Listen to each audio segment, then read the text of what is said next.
I've begun the recording. Welcome to session 33 of Mayhem on Mandril, Act 3, Tales of the Revolution. That's what I currently have it dubbed. We're picking up with a character we haven't seen since session 29. Dweeby. That's for later. Dweeby. When we last saw him. Who the heck is posting in the campaign chat? Brendan, what the heck?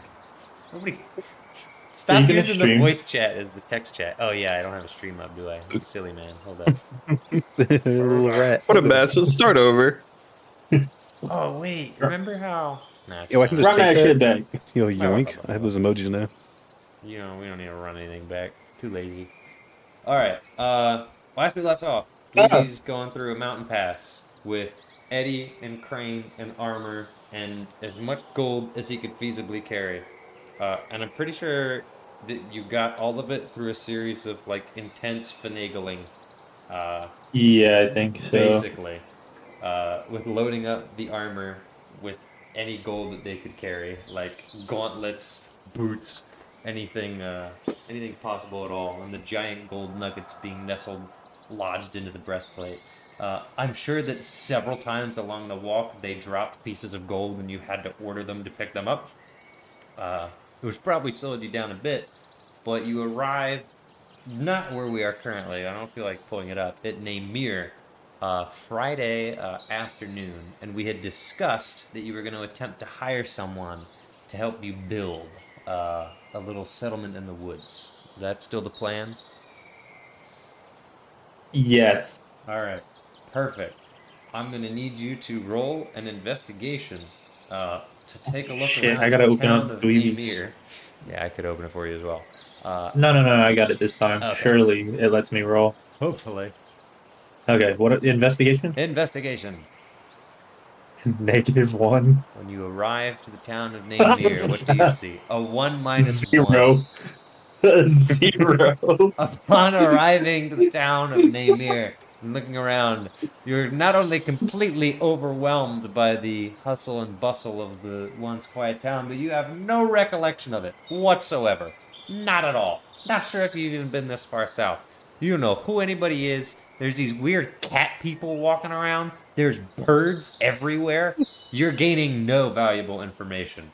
Uh, at which point, seeing you kind of spaz out at the sight of men in Coruscare uniforms walking around Namir, and a bunch of cats, and a bunch of Kenku bird people, and quite a series of arguments in the street, uh, Eddie goes, So, we're looking for some kind of independent contractor, right?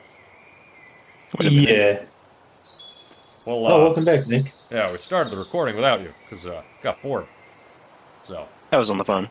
okay. Well, we're going to start with Dweeby, then probably go to you, and then go to the other two for specific reasons. But it's going to be chunked out. Everybody has like a chunk of the session.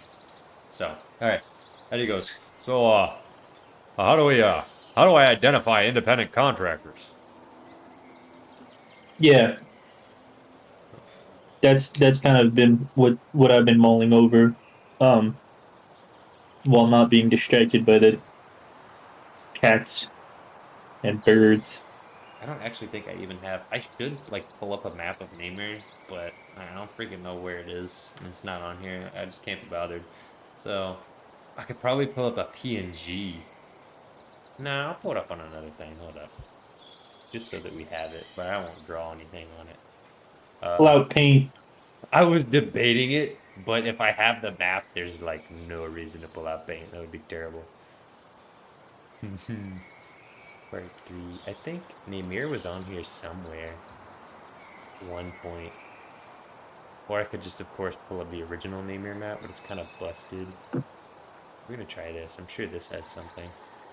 Import. See if I can find it. No, I don't think it's on here. I'm gonna choose another one. We're gonna go to session 25. See if it's there. Nope. Alright, we're gonna go to session 18. See if it's there. I know it was in one of these. What are you looking for? Namir. Here it is.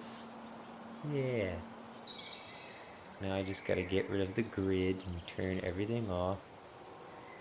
you guys, you guys remember this? When you get Nope. sucked into the void. This is when Dweeby was like feet away from his cave, and the wizard came and was like, "Hey!" And then you guys all got teleported away, and then Light McKay Detroit carried north. It was a whole thing. I don't remember you making that cave.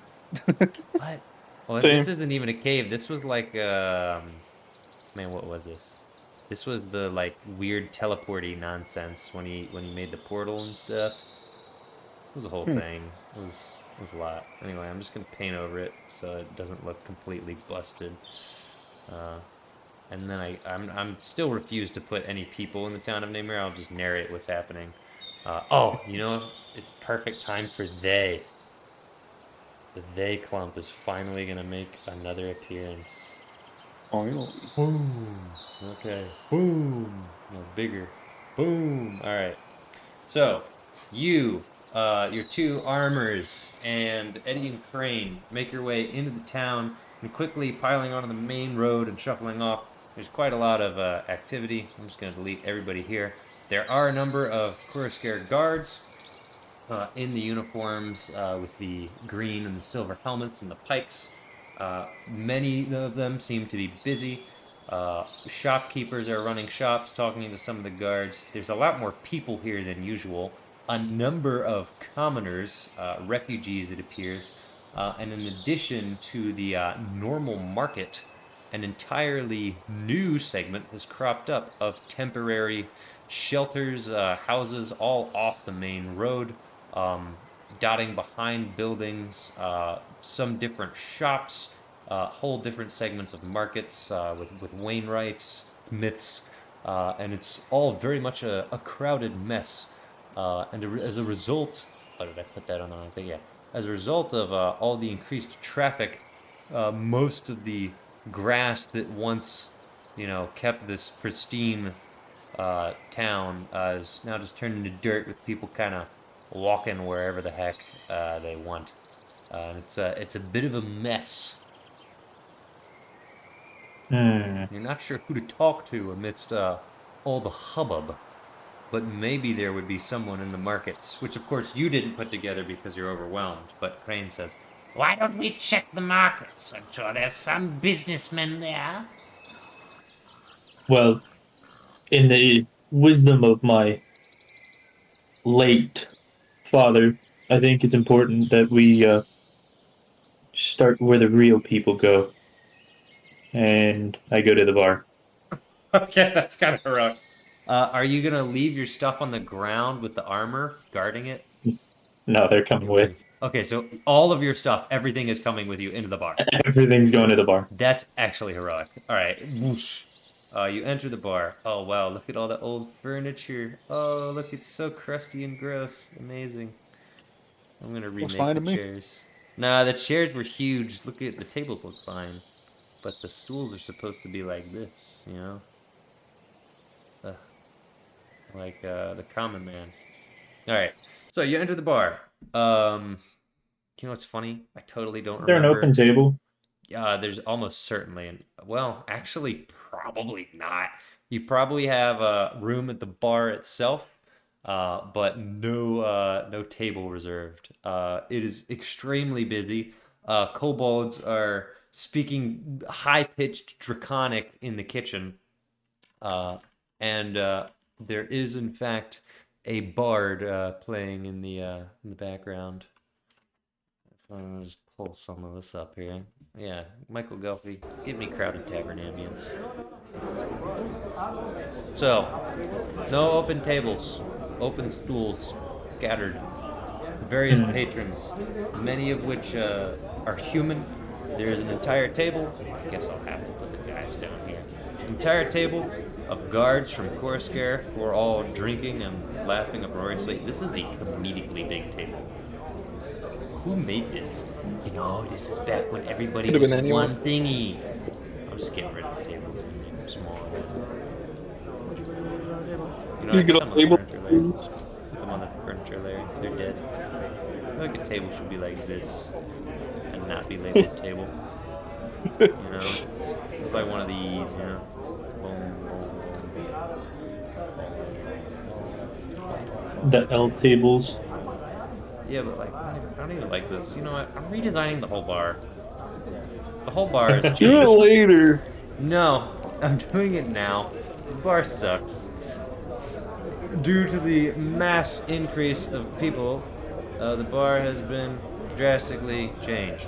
And therefore, now, there are several more tables scattered around the room. I am not drawing the chairs. You can just imagine the chairs. But it has been increased so that more people can partake. Something like that, you know? Meaning there's an empty table, right? I'm sure you can find an empty table now that I just did all that nonsense, yeah. Is like the bottom corner empty? Almost all Yeah. the corners are probably going to be taken. I gotta put my guys back, hold on. All the guards, oh my gosh, why are they big? So big. This table full of guards. There's several tables full of other commoners. There's a table of what appears to be a band of adventurers, perhaps. By the looks of them, we'll make them green, because adventurers are green, you know. There's probably way more commoners. Which table do you want? We'll just say it's open. I want if I can get one of the corners, I'll get the corner. If I can't, then Alright, I'll give you a corner. I'm gonna give you the very back corner. And now I'm finally gonna undo the they clump. Boom, that's dead. Arm A. Arm C. Eddie. Coming with my animated armor bodyguards that rattle. Yeah. Carrying massive crates, which you set down in the corner, and then set up shop with your armor. Or are they like behind you, packing you in the very corner? everything's we're filling the corner with Perfect. gold. The entire corner is filled with gold. A number of commoners look over, just shocked, and it's quite a sight. I lean into the armors. Yep. Anybody other than us comes near the gold, you hit them really hard. Don't kill them, but hit them. Some kid's about to get his ribs chopped up. All right. So scrambling over towards you is a tiefling server, a female Hit 'em. tiefling server with a I don't know, what do you call the leather Tunic. no, like she's got pants on. Dominatrix She's suit? got- shut up. She's got apron. Apron? Apron is the word. A leather apron. Uh-huh. And she says, Anything else or just the apron? yeah, like normal clothes. Yes. The Oh, apron's okay, on okay, top. My cool. gosh. Sorry. I mean, you just kind of like ended it there. I was She walks up, stares at you with her piercing blue eyes and says, can I help you? yes. 3 beers, and I look at Eddie and Crane. Yeah, they both nod.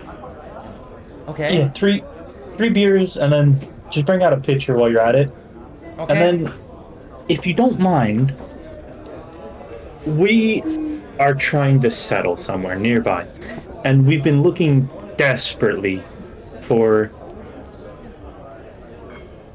a mason of some sorts, and perhaps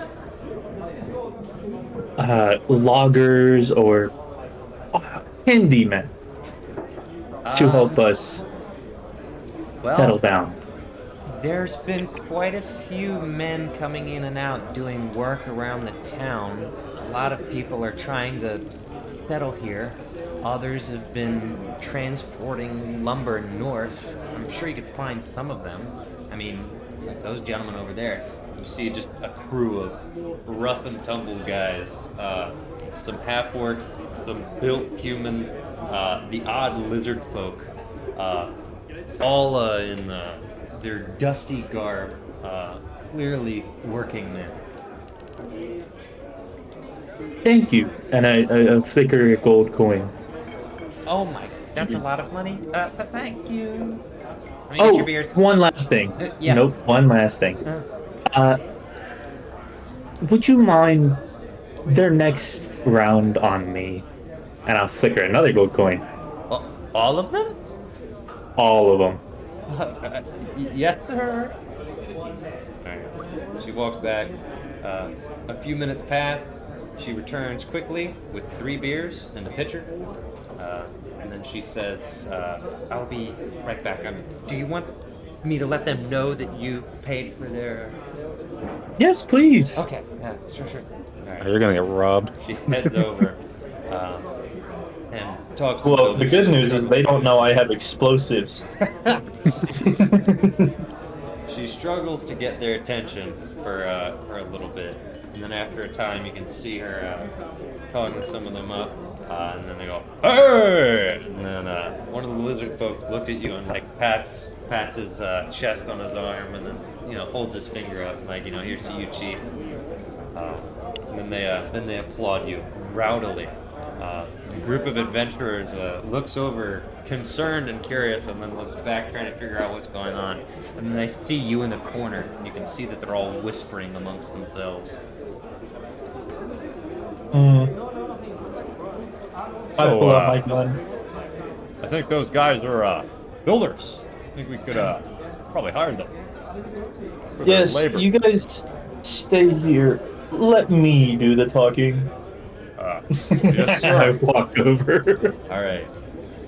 Before you, on the first table, you have a rugged human, thick brown beard, almost wide as he is tall. Not quite a dwarf. The only way you can tell he isn't a dwarf is because there is a dwarf next to him, as wide as he is tall, all muscle. Next to him, a half-orc, not nearly wide as he is tall, also extremely built. And finally, a lizard folk. He's buff. You know, not like in any special kind of way. He just kind of looks weird because he's a lizard man. Hello, good folk. Hey, you was the guy that got us all them good beers, didn't you? Says the human. Yes, of course. Good sir. So, you guys seem like the type of fellows to be into hard, honest labor. You got that right, sonny boy, says the dwarf. Supposed to honestly. I'm gonna be very blunt. Are you in a contract? Oh, aye. We're all making a great deal of money building up some infrastructure for them Coruscare boys. Beefing up the roads and whatnot. Transporting goods north and south. Those boys are actually making sure that the roads are in line. So those are all the road builders. And they wave and say, and we've been checking some logistics, supplies. Daryl here is a woodcutter. Do you happen to work for a group, a company, a person? Not exactly. We sort of formed our own guild, if you will. You see, Oh my I'm a god, they're mason. unionized. Well, not exactly, but yes. You see, I'm a mason. Daryl here is our woodcutter, and then Grick and Bump over here are well, they do the heavy lifting. Yes. So, I may not look it, but I am looking to colonize, so to say, a bugbear encampment. The lizard folk smiles. The half-orc looks over, like, at first confused, then impressed. The dwarf is bewildered, stares at you confused, and then Daryl says, "Hey, that's it's quite a task." Yes, well, they consider me royalty? You mean their chief? Yeah. That's pretty, how'd you manage that? Well, I punched their leader to death. Oh, yeah, that makes sense. Oh, and Bump and Grick just nod, that checks out. Well, so here's the thing, right? I want to build houses and give them maybe a road or two. And I lift up my tiny coin purse, which has, I believe, 56 gold. Okay. And I wave it in front of them, and I'm like, I do have some funds, but back at the camp, there is about 100-fold. They all And just look at each other, wide-eyed. So, if you'd like a portion of this, I would be ever so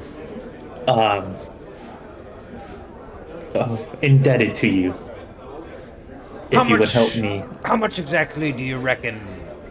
Well, first of all, what's the scope of this job of yours, and how much are you reckoning it will cost you in total? Yeah. So, houses is a need. Yeah. We're talking grand mansions, cabins. No. Just cabins. Small, homey. Nothing larger than an average mortal like yourselves and I would Easy live with in. the source of Nothing hunger. so grandiose. Aye. Like wells, for water, and maybe a couple fences and I've done some wells. Goes. a road or two. All right. And I was thinking somewhere along the lines of hold on, let me check the funds. About 2,000 gold Getting robbed. for the whole shebang. Let me speak with my. Oh, by the way, all the builders of the road behind you, upon you saying 2,000 gold, immediately look over like, huh? They're losing their job. The dwarf goes, give me a moment to speak with my associates, would you?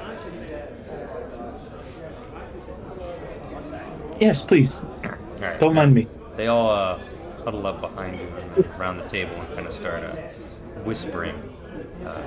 Can I listen in? Yeah, go roll perception. Yes. Isn't there a meme where it's someone offers some people like some insane amount of money and they're like, oh, let us consider, and they turn around like, yeah, and go back around like, we might accept. What does that mean? I think I know It's from like a cartoon or something. I don't know. I was thinking they'd go past that and be like, all right, what are the chances this is a scam and he's going to take us out to the woods and kill us? Yeah. He's offering way too much money. I rolled a 3 + 5. Great. All right, you get in the odd word. Crazy?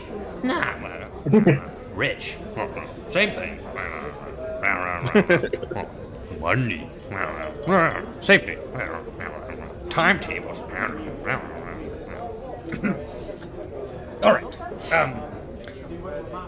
We'll need more details from you before giving anything like a yes or a no. But be assured we're interested. But something like this would obviously take a lot of time and effort. While the sum you put out is quite handsome, Yes. you could see 6 months of work or more, depending on the number of houses and the scale of the roads, the quantity of wells, the ability to find well water on the chosen land. Yeah, so this is where it gets a little interesting, right? I wasn't sure how many more friends you would be willing to bring, because okay, if you're worried about safety and all that, let me put this into perspective here.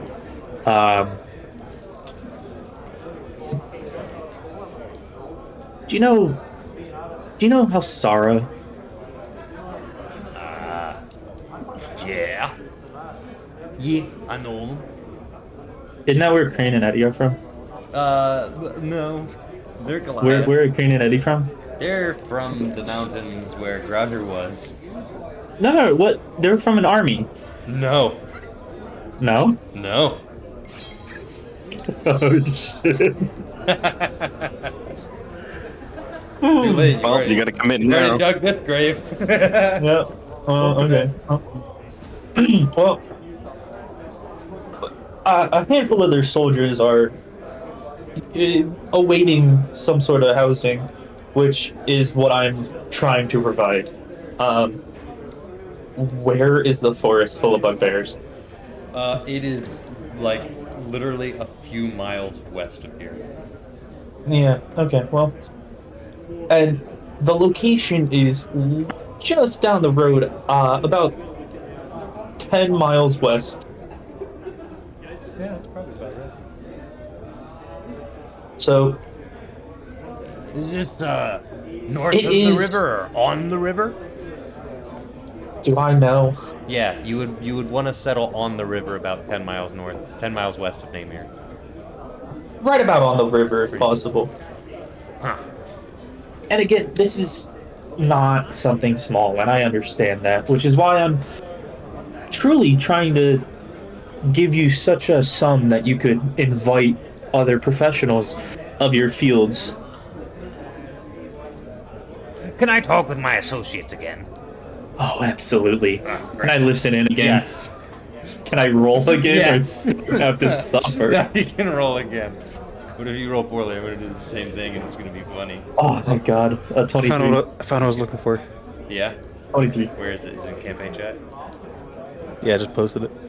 Okay, hold up. It We was got malfunctioning Eddie. this. Oh, I can't watch this though.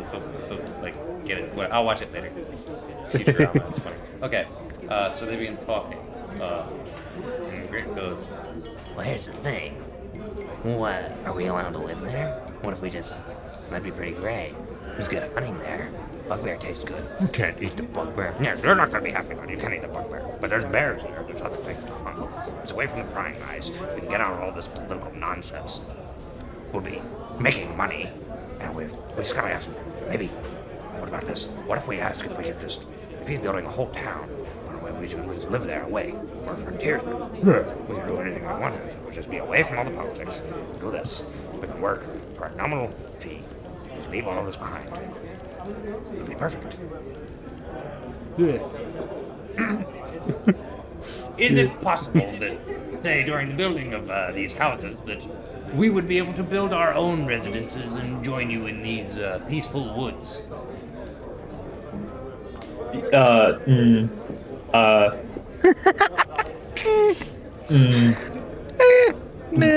Well, I don't really see why not.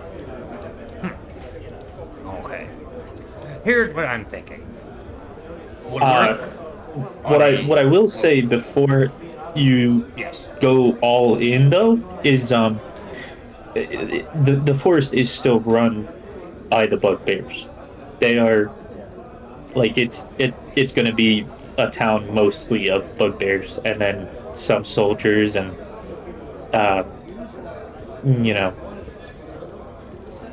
Not a people. problem with me. Says Grick. Don't care. Says Bump. There it goes. It's, not ideal.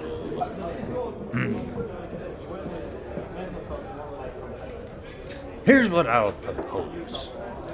We work on a month-by-month basis, paid bi-weekly, a sum of 50 gold. So, 100 gold a month. Indefinitely, but with a contract that gives us an out at the 3-month mark should we wish to move on. And if things look well, we can negotiate another contract for another 3-month term. Of course, that's 40 gold a month and you got a deal. he goes back to talking to his associates. It's 40 gold. It's still more gold. It's more than double of what we make. No, it's double. That's twice as much. Yes, it's twice as much, but if it's a bit of a risk. We don't know this person. Yeah, but I mean, what's he gonna do? What's he got over there? Daryl immediately looks back at your entourage. No, he's got some pretty serious guys over there. They look pretty serious. Swear, it's walking into a trap, but it's just a real thing. It seems fairly genuine. He looks back at you. I'm rolling insight. Roll insight. Great. Alright, no, I'm rolling insight. You're not rolling insight.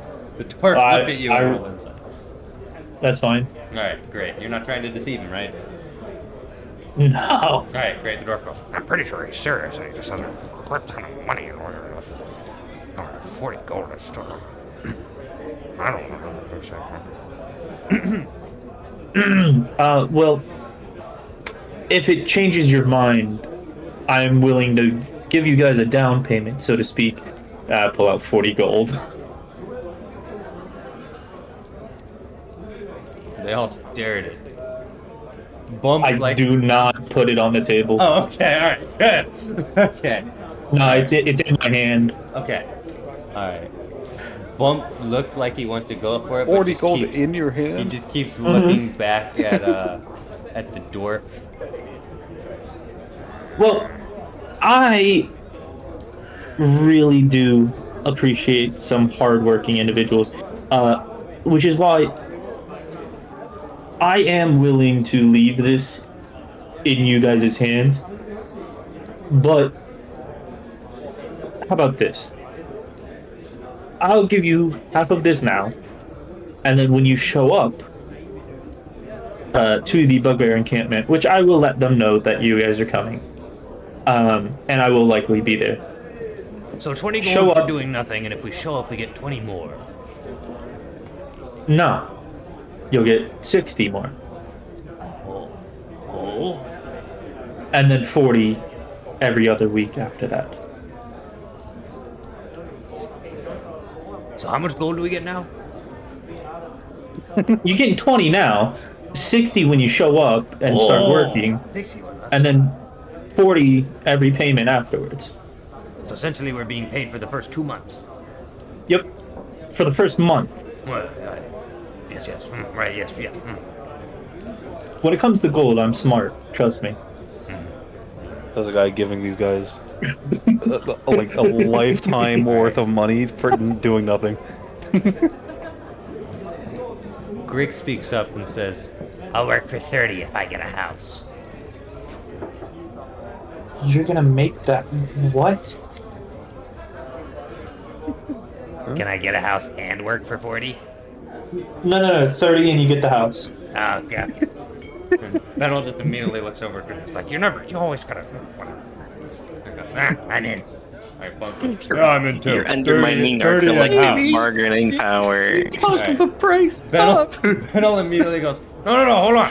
We are still in a contract, boys. We can't just. Actually, We'll get out of our contract. Me and Daryl will catch up with you. Bump and Grick, we're going. Okay, well.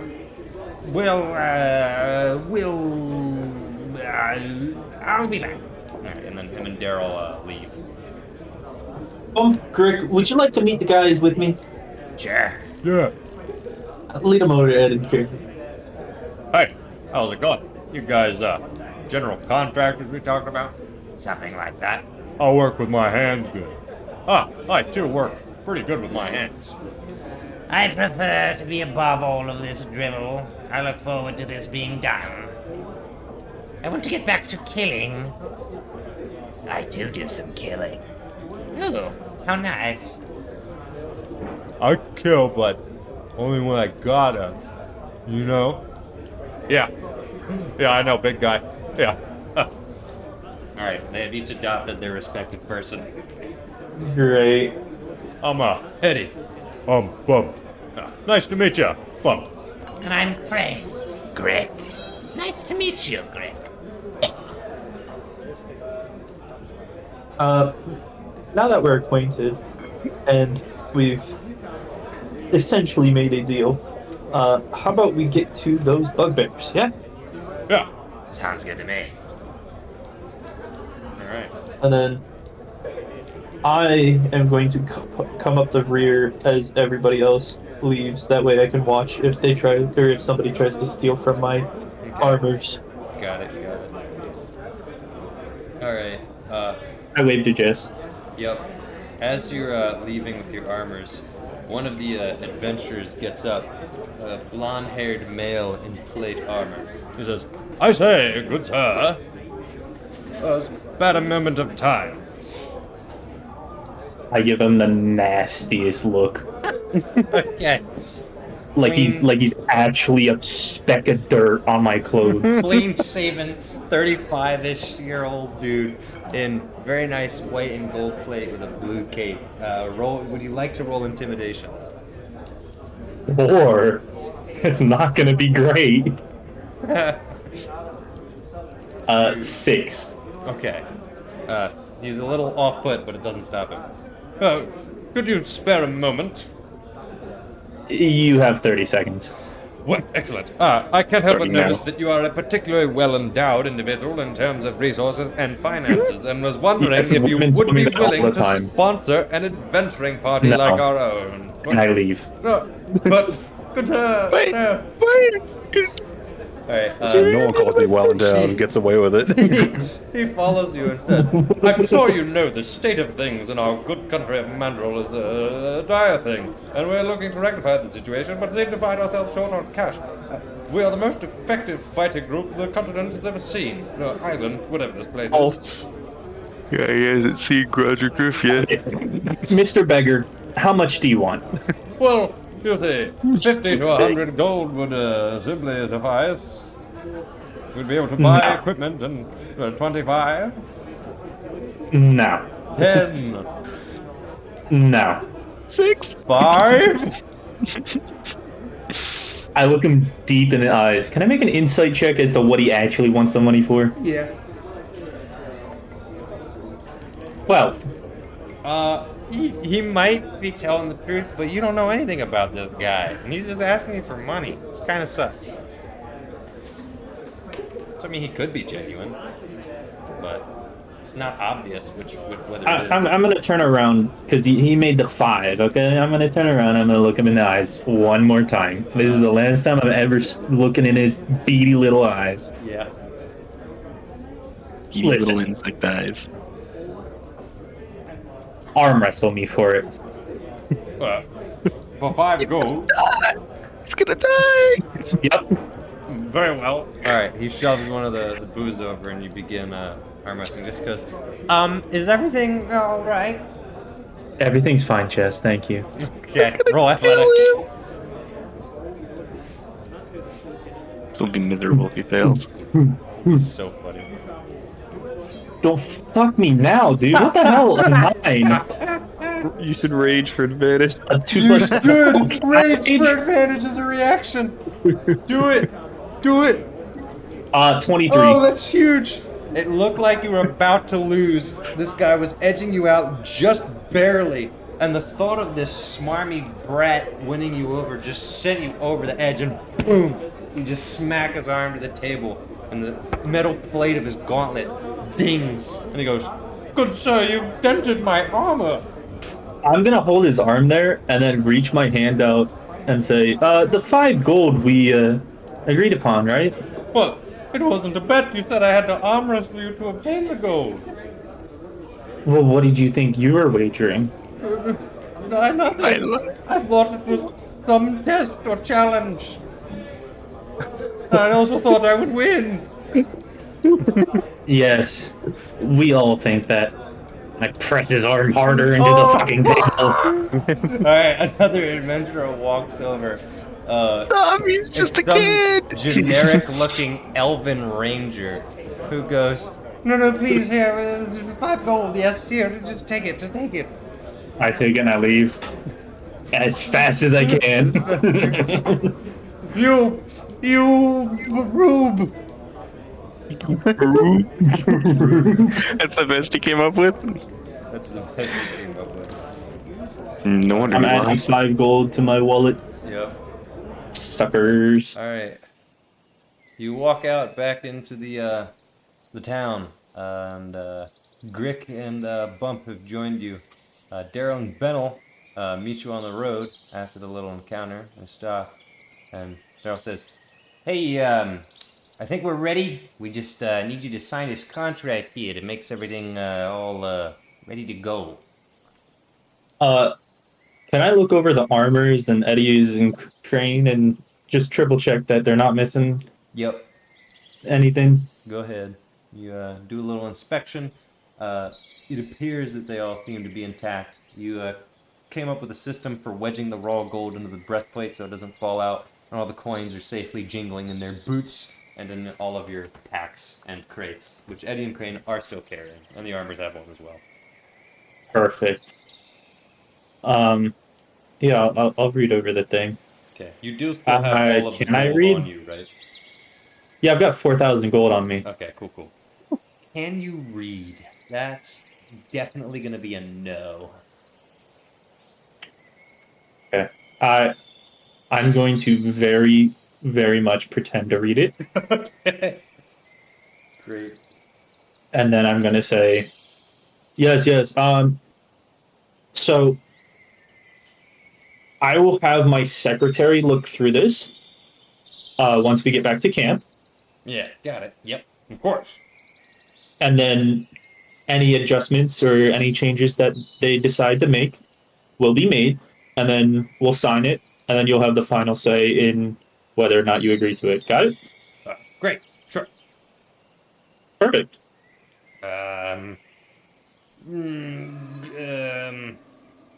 Daryl, you want to go on? And he talks quietly to Daryl. Can I listen? Yes. Roll perception again. Fuck. You just go in my drive-through. 16. All right. Benel, the dwarf, leans into Daryl, who has to squat down so that he can whisper in his ear and says, Daryl, I'm not gonna lie, I don't trust Grick or Bump to get this contract signed, so I might need you to tag along, and I'll stay here, and you can come back for all good. yeah, all right. I think I'll come along. I'll stay here and make sure all of our duties are wrapped up. Can I Great. So, insight check, Benel? Yes. Slimy sounding motherfucker. Insight. 12. Maybe he's telling the truth, I think. Seems like he's just being straightforward. Damn it. Yeah. Okay, well. We go then. All right, let's get this party started. Okay. When you begin making your way down the road with 3 of 4 contractors, Ben will stay and wrap up. Before long, you end up in the woods, and you don't have a secretary, so how is this gonna work? How are you getting that contract signed?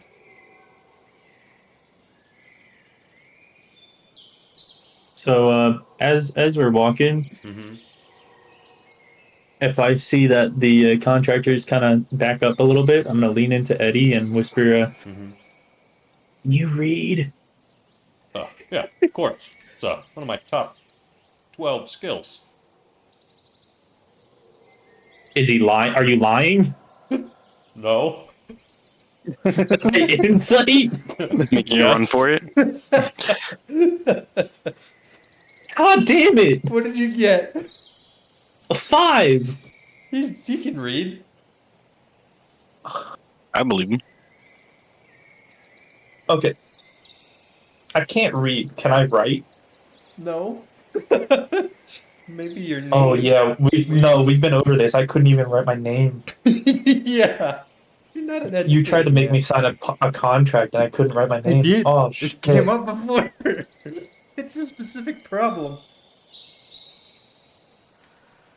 All right. Well, Crane overhears and says, Eddie can't read. You need me to do it. Goes, hey, You can read. I can read perfectly fine. No, you can't. Yes, I can. Crane, you can read. Yes, of course. Perfect. You're my secretary. Doable. A little degrading, but doable. You'll be paid. Yeah, less degrading. Okay. And then we keep walking. "All right, great. We're Sure, gonna you stay. we're gonna fast travel a little bit, probably like a few days. You approach your campsite, you find your ideal clearing, and after settling down and getting everyone setting up shop in a camp, you make your way into the forest to meet a very specific group of bugbears, B2 and B7. Oh, it's Who- raining outside. 2 of your prized warriors, who humbly greet you and acknowledge you as their rightful leader. I imagine you tell them your plan of building the village and such. I have returned at last. Great. As your magnanimous leader, I have decided to introduce you guys to the wonders of modern societies. And as such, I have brought these lovely contractors, and I point at these Yeah. slimy guys behind me. Yeah. And Lick. they will help build things, Alright. various things, housing, infrastructure, whatnot. Mm-hmm. And as such, they will get a couple of these shiny rocks every other week. Yep. Now, I cannot make this any more clear. B2 and B7 Yes, Chief. every other week. Uh-huh. If they get shiny rocks in between those 2 weeks, they die. Okay. You got it, Chief. We guard the shiny. Cool. Alright. Gotcha. They guard the shiny. Alright. Over the Can course... you guys read? Oh, absolutely not. That's fine. That's fine. So, over the course of Worth a shot. these few days, I'm sure that they'll bring in some more of their bugbear compatriots, 5, 6, 7, scattered from their tribe. I'm sure some of their tribe is fractured. Some have rejected you, but it doesn't matter. You have a loyal following, and so they'll splinter off, not quite peacefully. They may claim segments of the land, and they may claim to own land that you control. But you have a loyal faction of bugbears under your command, many of which can also be used for manual labor, should it necessitate it. Crane reads the contract, makes sure that everything is as expected, which it is, and the next day, Daryl departs and comes back with Bennel. And your 4 contractors are ready to go. Bennel is an extremely skilled stonemason. Daryl is a woodcutter and lumberjack, and the other 2 do the heavy lifting. So, between them and the bugbears, you can immediately start work. You set up temporary camps, temporary shelters. Daryl begins clearing sections of the forest to obtain logs. The trees here are fairly good. They'll make fine cabins. Bennel is a little unfamiliar with this terrain, but his principles are the same. He's going to make some clay for some temporary structures, but also more permanent stuff. Pottery, he can do a little bit of, but brickwork, he's better with in terms of making clay bricks. He starts setting up furnaces, basic operations, and this will be basically what happens over the course of a few days. So we left off Friday at 2 p.m. We're going to pick up that here, and we're going to say, I'm pretty much just going to jump to Tuesday so that everyone is on the same timeline. So Friday, Saturday, Sunday, Monday, Tuesday. So like after 4 days, work is well underway. You have bugbears under your control and a camp. One of the first things that the bugbears are assigned to doing is digging the well. So I think I'm literally going to give you this entire square, and you tell me where you want things. The only other thing I'm going to do is add the river. So, and then I'm going to clear the trees by the river, make clearings. Step 1, where do you want your well? Is the river water drinkable? Yes. Why the fuck would we have a well? Well, you can still have a well and have river water, but you don't Well- necessarily need one. Yes. Well, you know there aren't any animals pissing in Correct. the well water. Okay. Well, There I are am. reasons to use well water over river water, but it's not Then an the immediate well necessity. will be well above, or well, oh my god. Yeah. Well. Make Far like from the water. Okay, so like a clearing up here will be a little well. Yeah. Alright, boom. The bugbears dig a foundation for the well. Just start digging down. That's off of Fennel's recommendation for finding water reserves and water tables. They're working at that. Daryl is going to be working on stockpiling lumber. Temporary camps, shelters. I was going to make one here by the river with all your crates, maybe some overhangs. probably I would keep some of the trees that I got rid of here for some natural shelter. Mm-hmm.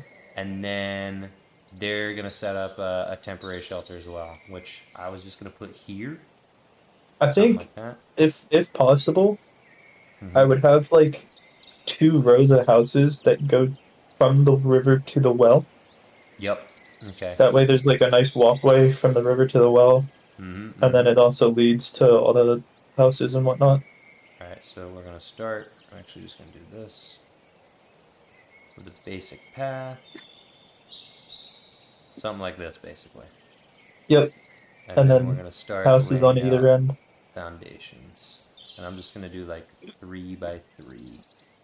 They're gonna start laying down the stonework for those, and then the lumber is gonna be stockpiled right behind that by Daryl.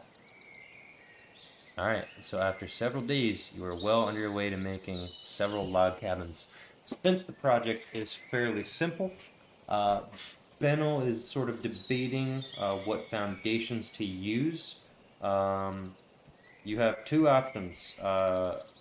You can have a stone base, which would take some time and a lot of effort, or you can just lay down like dirt for the start, shore it up with clay. You can still insulate it pretty well, and the dirt ground is good insulation, but it means that you're not as resistant to strong weather. But We go it, with the it means that you can literally stone. get the houses up in a few days, as opposed to, weeks.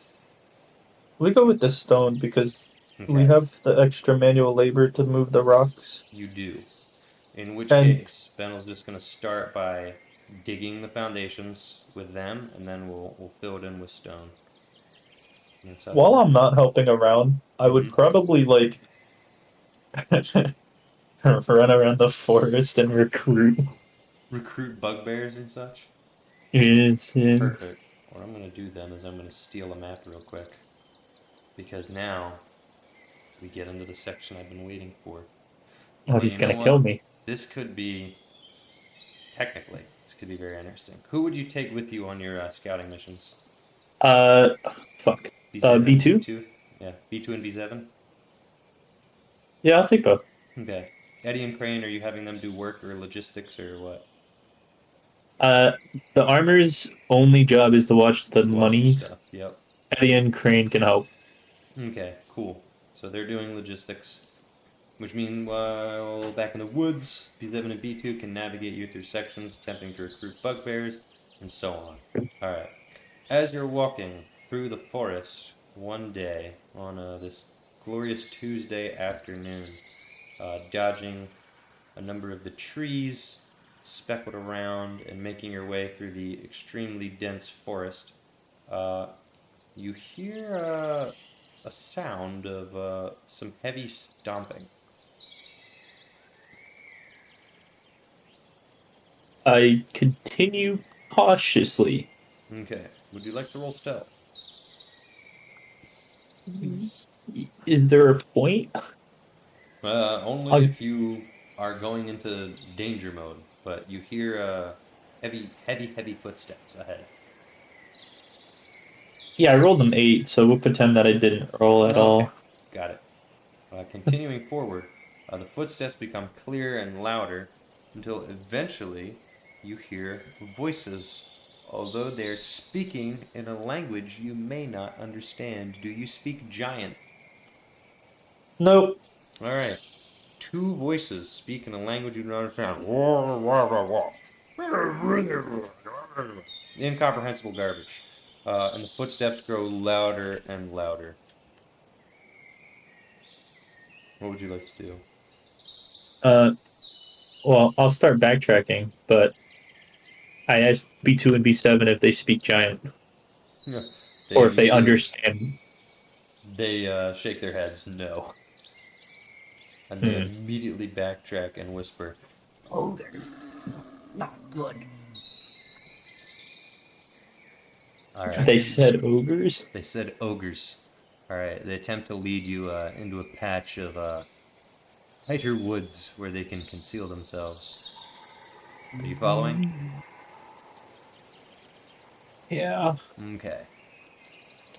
Glorious 8 on stealth. Alright. Well, the ogres walk by, skulking behemoths, large, fat, with a rancid-looking yellowish skin, pale white eyes, and disgusting goblinish ears, and gross neckbeards and mutton chops. At least the front one has gross neckbeard and mutton chops. We're gonna call this guy Beardy. And then the other one has a prominent belly. So Beardy and Belly. Beardy walks by, speaking giant. B2 and B7 duck into different sections of the woods. B7 is not hidden. B2 doesn't have as great of cover. But Beardy walks by, sniffs with his nostrils, and Belly walks by, and then immediately turns and sees you poorly obscured in the woods, as well as B2. Roll initiative. Yeah. 11. Alright, now I gotta roll a million die. I'm gonna make these, them, and these, them. Or no, we'll do red for the bugbears, and yellow for the ogre. Alright. Boom! Great. 2, 9. Okay, well, the ogres are both up first. Now, Great. might be good. It depends. Hold on. Let's see if I can pull up a funny thing. Alright. Belly looks down at you and immediately says, "What are you doing in our woods?" In common? Yeah. Oh! Sorry! Well, I'm with, do they just see me, or do they see the Oh, bugbears? they saw B2 as well. B7 is hidden. B7 can keep hiding. Yeah. Me and my buddy, we're trying to, establish a town. Quite a ways away. Alright. Beardy just goes charging B2. Immediately goes, "Whoa!" But Beardy is charging. And he is going to immediately target B2. Poor guy. I mean, bugbear stab us. Yeah, he might be dead. Smacks him with a big old club. Ooh, that definitely is gonna hit. Oh, at least he doesn't have multi-attack. That's good. 'Cause otherwise he'd be really dead. Boom. No, he still might be dead. 12, 16 damage. Yikes. Alright. B2 takes 16 damage. That's a lot. And Belly is gonna move up. And seeing as there's not room, he's just gonna try to kick you. Make an acrobatics or athletics check. Actually, just make a dexterity saving throw. You're not dodging her foot. I'm pretty athletic, you know. I will allow you to use athletics. Well, Too late. I rolled a 9. okay. Yeah, you're getting kicked. You get pelted 10 feet back. And Wait. Yes. Did I definitely had a long rest between the last combat and this? Yeah. You should Okay, let me do that now then. Yes. Before you take 7 bludgeoning damage. Yep. Alright. Shit. Hold on. Cool. Alright. Cool. Belly 7 kicks you bludgeoning? Back. Yep, 7 bludgeoning. And you're knocked prone. Not that it should matter. Belly is about to reach to B2, but it is your turn. Let's be civilized, guys.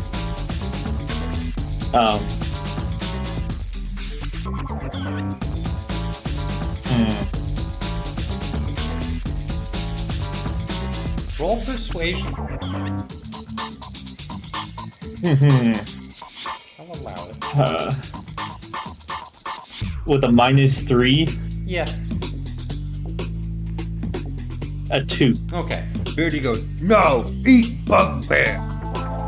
And that's that. No, okay, your turn. Oh, then Still. actually let him cook. Did you just say let him cook for racism? Look, Beardy, Billy. Yabs. Oh, that's not their names, That's not is their it? names, Well, but you I can just call them insulted that, them. but it'd probably be rude. listen, please. We brought you gifts. And I pull out the mushrooms that I have. Okay, hold up. This might... Okay. I'm thinking. Because they're not from around here. They aren't from around here. I'm gonna have... Well, B7's gonna withhold his action. B2 is gonna, like, cower as Beardy's about to crush him. Belly stops Beardy's hand from crushing B2 as he's, like, putting his hands over his head crouched down. And then Yeah, Belly I looks pull over out- at the mushrooms. I pull out 2 of the mushrooms. She smells them. What can I tell about these mushrooms?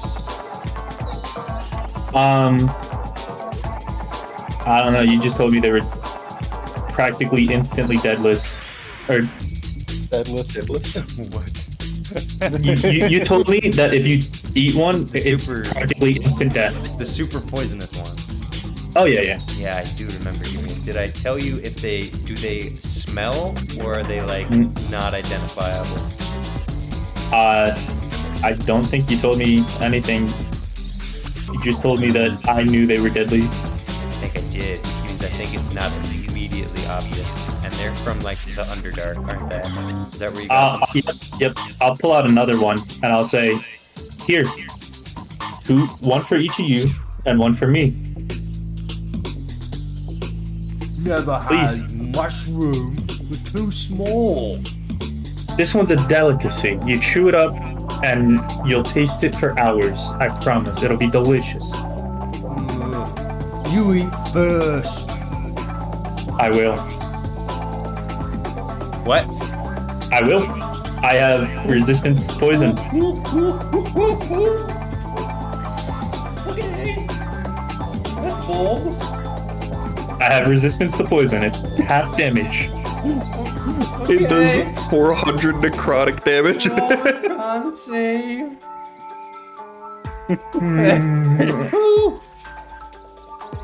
Oh, fuck off, dude. What are these?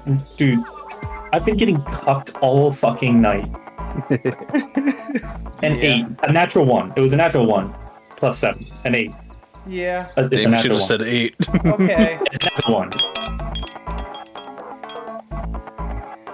44 poison damage, which becomes 22 poison damage. I thought that was gonna be worse. I don't flinch. I've had worse. I've definitely ate worse. Roll performance. You know I've ate worse. Yeah. Roll performance. Advantage. This is fucked. Okay, thank you. Finally a good roll. 16. It was a 19 minus 3. Alright. What it taste like? Belly picks one up and then Beardy goes, oh, give me that! Right. Well, I hand each of them one. She grabs the next one from you. Yeah. She grabbed the one from you and then Beardy grabbed it jealously and then she went to grab the one. Alright, they both eat it. Don't taste like nothing. I rolled another 44. Hold up. Let's see. No, that's a failed con save. Yeah, that's a failed. A 44 and a 41. Alright, great. So this minus 44. They're still standing? They don't have much left. I stab him! Okay. Well, go for it. Oh, shit.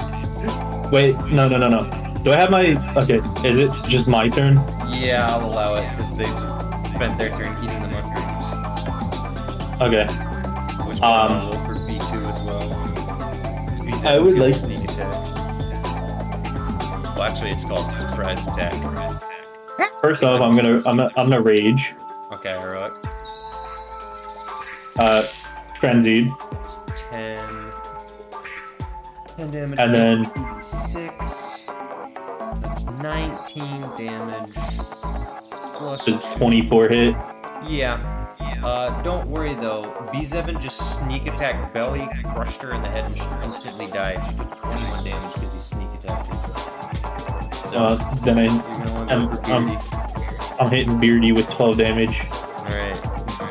Beardy is still alive, but it's probably not gonna matter if you don't do it. I'm hitting him again. He's probably gonna do it. I think a 24 also hits. Yeah, that'll hit. B2 wails on him at the same time. I did 8 damage. Alright. Imagine, You imagine smack if you. Beardy with the axe, right? How do you want to kill him? He's retching on the ground, so his head is in range. Oh, I was gonna say, like, I hit him in the shin, and then he kneeled, and I smacked him in the head. That works. From shin to head, and then if he wasn't already dead, B2 like almost uppercuts him with the Morning Star and cracks his jaw, and he slams onto the ground. Threat dispensed. I look at B2 and B7. Is this something normal around here, you assholes? You didn't think to tell me about this shit? Didn't come up. Yeah. Ogres. No, it didn't fucking come up. These guys tried to kill me. Yeah, it's ogres. I look at B2. How much health does he have? Not much. He's not doing good. I'm gonna push him, but I don't want to kill him. Okay, you non-lethally push him. And he goes, hey. Look at you. You're almost dead. We're trying to warn you better, Chief. You guys gotta start thinking proactively. You know what that means? No. Me neither. Start doing it, though. Great. What a hero. And that... Do they have, like, loot on them? Absolutely not. They're fat ogres with tree trunks as weapons. What, you telling me they don't have pockets? No! They're almost naked. They're wearing cloth and hide armor. Like, they ain't got no pockets. They don't understand no concept of pockets. As punishment for not warning me about this shit, Yeah. you guys each have to drag their weapons back with us. Ugh, their weapons suck. They're giant clubs. Yep. It could be used for wood. Okay, well, that's what they're doing. Exactly. That's what they're doing. And so, We'll have extra wood, and they get and punished. so concludes the tale of Dweeby. In the beginning of his journeys in taming the wilds of the forest with his pack of bugbears and executing ogres and other foul beasts roaming the woods. So are we just gonna cut back to him playing Animal Crossing every once in a while? Maybe. That is literally what he's doing. But the whole point is that his character is being phased out and retiring at the ripe age of like 60, whatever. He's not even old for a dwarf. But No. he's living a whole different life now. So, yes, the short answer is yes. With my Nice. eagle. Don't forget my eagle. Yeah, that's true. He does have a pet eagle that we need to bring back up again. I forgot about that. So did I. I'm 65, by the way. Yeah, sounds about right. All right, and that is the tale of Dweeby. And now we cut to our second act. Roger, you ready? Am I ready? Yeah. Are you ready? And if I say no? Well, then I'll just move on to someone else. Well, yeah, I'm ready. Like, what? Okay, great. It is a Tuesday afternoon.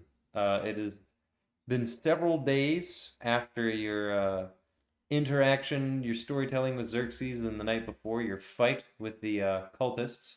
That was on Saturday and Sunday, and is now Tuesday. What have you been doing in the few days of your interim of peace in Sanctuary?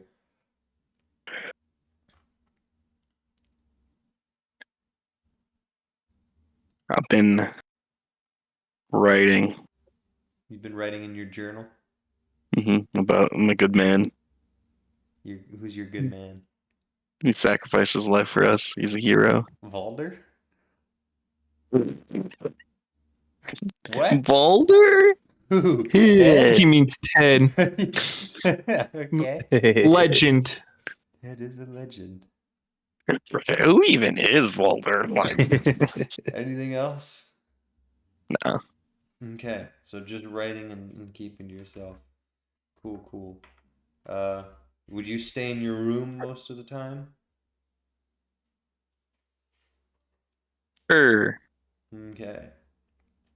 All right. What would prompt you to come out of your room? Somebody You know what? I've been screaming. writing so much. I need to go for a stretch. I'm gonna take a little walk. Okay, perfect. Thanks for helping the DM orchestrate his little funny. Hey, what if you were outside though? What if you weren't here? All right, you're going for a stretch. You're walking upstairs, I presume. Walking through the room. Sure, yeah. Manfield says, "Ah, Roger, how you making out there?" I've been better. I feel like if like my life's been shortened. I feel like I used to be like a 55 taco guy, and now I'm a 35 taco guy. I can't say I know what you mean. Wow, that was the Well, worst spelling of tempo ambience I ever attempted.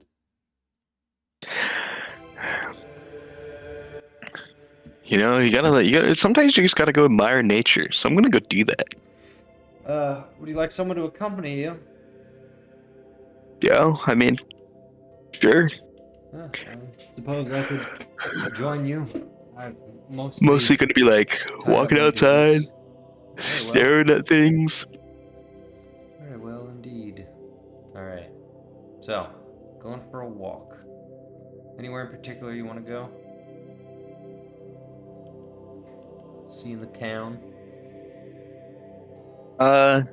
Probably wouldn't leave the church grounds. Okay. Well, that's even easier then. You can snake your way around, go to the gardens, go through the cemetery, some of the old trees in the back. Manfeld describes to you. These people aren't here. I just didn't feel like putting them inside because they're underground. These are the cultists. Describes to you some of the history of the place. I'm sure you're familiar with it, and with Corlan having lived on the plateau for quite some time. So much of the architecture and history is familiar to you. It all feels very elven. It's like a little slice of the Cairo Plateau in the middle of this. It's very like a human little slice of the infested Cairo Coco inside the human city, Manfield. Just to let you Oh, know. how well said. And completely natural. Alright. Well, you feel like you have enough fresh air, breath in your lungs? Yeah. Great. Alright. So, after your walk and talk, you head back inside, I presume? Probably. Perfect. I think that is the next action. That is the next Now action. he's about to grind me into paste. Now he's about to be grinded into paste. There's a man sitting in the pews. Upon walking in, he turns to reveal a partially bandaged face. You recognize this man, though you never received his name. This is a man that you both encountered in an abandoned house when you were first looking for Julia. And also a man who was in the Lucine prison that you did, in fact, help rescue. It appears that he's walking around a free man despite his very identifiable appearance. And upon entering, he stares at you with his one visible, cold, almost a yellow eye. He's said nothing as of yet. Manfeld, walking in, seeing the room empty, minus this man, says, "Hello, is there something we can help you with, sir?" And the man walks over out of the pew, revealing his full attire, including two unusual items at his side. He says, "I don't think there's anything you can help me with. You, on the other hand, Roger Griff, is it? Me? You've been quite busy." You could say that. "Saving the city, are you?" Sort of. "Indeed. Tell me, did you think I wouldn't find you?" I don't know who you are. "You don't remember me? Nah. We've met before, twice, you know. Once in Really? the abandoned house, once in the asylum. At that point, I thought you and I were allies, but now I realize the truth. Perhaps it's true that you haven't met me at all. Perhaps you're simply another. What do you make of that, Griff? Okay. Is that your response? Okay. I was sort of overwhelmed.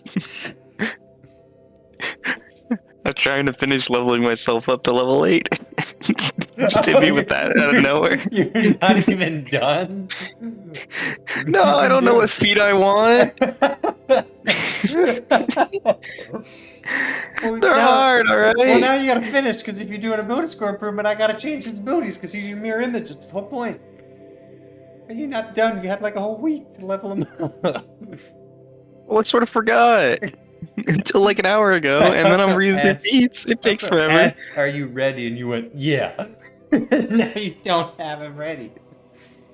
Well, Are you definitely picking a feat over an ASI?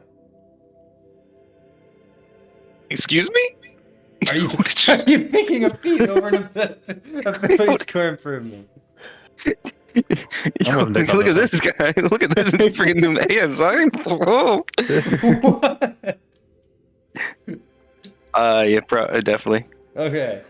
How close are you to picking one? I'll do it later. Okay. And you just level 8 feetless. Anyway, last thing he asked you. No feet. Last thing he Please. said is maybe you're just another. What do you think of that, Grudge or Griff? Manfeld just looks confused. Huh? Looking between him and Grudger. I'm looking at Manfield confused. Yeah, Manfeld says, Sir, I'm not sure I understand what exactly you're saying. If I could be of assistance, he pulls out a gun. He's making a move. Roll initiative. I'm kind of nasty at this, actually. You're just talking, and he's gonna shoot you in the fucking head. Squidward saying he's gonna kill that kid. Yeah. Alright, how'd your Ooh, initiative that's go? pretty cool. Natural 20. Well, I got a 14, so that's kind of wild. This is inappropriate. I need like some real gamer music, you know what I'm saying? Yeah, this is a good one, right? This is not what I thought it was. Is it this one? No, these all suck. Where's the cool one? Alright, what are you doing? I mean, okay, so first, I make an insight check for my insightful fighting. This move that always works and is super powerful. Super powerful. It's a really good thing it worked. I got a 14. Everybody's favorite maneuver. Face his attack. At first, you surmised that he's Okay, well, going to fire the that was a bonus mechanism action. I haven't towards the even. gun, but it appears Alright, he's pulling out a just gonna take my turn at this point, I guess. You're not doing anything else? What did you just? What? Well, I didn't do anything. I was just narrating the outcome of what your insightful fighting thing. Oh, okay. So it's still your turn. I went for my boomerang. Okay, that's allowed. Wow, that's pretty crazy. Alright, that's tragic. It was on the 20 until the last second, and then it switched to 2. It hasn't even loaded again. Oh, So 8. the boomerang arcs over his head as he ducks, and as it's coiling back to you. Are you doing anything else? Probably gonna like move to the left, find the pew. Okay, try to cover. Or, well, I mean, I don't really know like what the thing is yet, so. But I'm just You gonna could be over there. surmise- Well, could roll an investigation check. You know, Alright, I have. or perception. You have Steam, right? You know what some of these things look like. Mayhaps.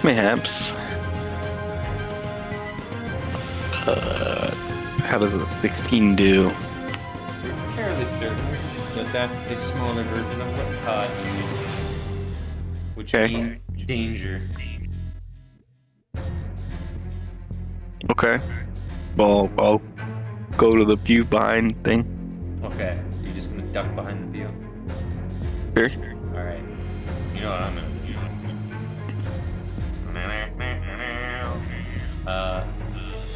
Although you know what, if he didn't roll initiative, well, he's not up. That's a shame. You roll boomerang. I roll gun.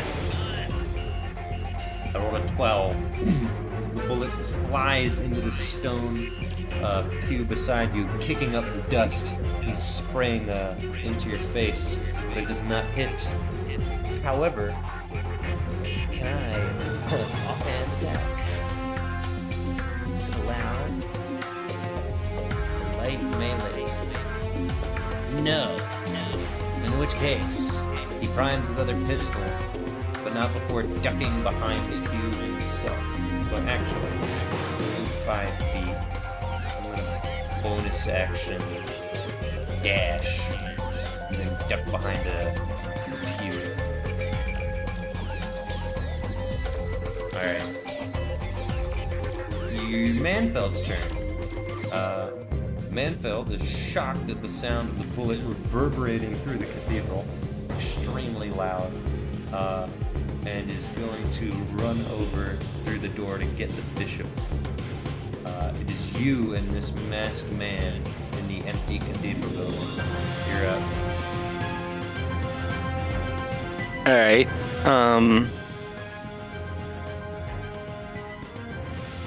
So I guess I'll yell and be like, "Yo, there's a guy! He's trying to kill me! Help!" Yeah. Then I guess I'm gonna go into the room on the left side and hide.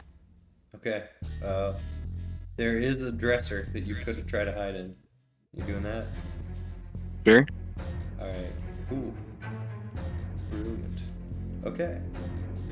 I'm gonna take him off the map. And do some rolls off screen. That's unfortunate. Good thing I have a +9. Alright, boom boom. Boom boom. Pow. Next turn. Roll perception. Also, probably roll stealth, since you're attempting to hide. I got a 25 for the stealth. Cool, cool. You're very well hidden. Dirty 20 for the perception. Okay. You're focusing on everything that you hear. You haven't heard any other shots. It sounds like there are more people. Did you leave the door open when you went in to this area? Sure. Okay. You hear some footsteps in the main area, but you can't make out any additional signs of conflict. You waiting it out? Mm-hmm. Alright. One more round passes. Let's see what I can do here. Okay. Boom. You hear a shot. What would you like to do? I guess I leave the closet thing and then Where you I'll headed? move up. Yeah, that way.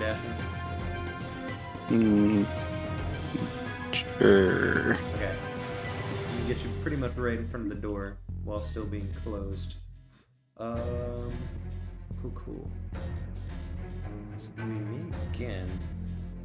Oh, wow. None of these hitting. Although that one actually may hit. Let me look up the one guy here. Nope.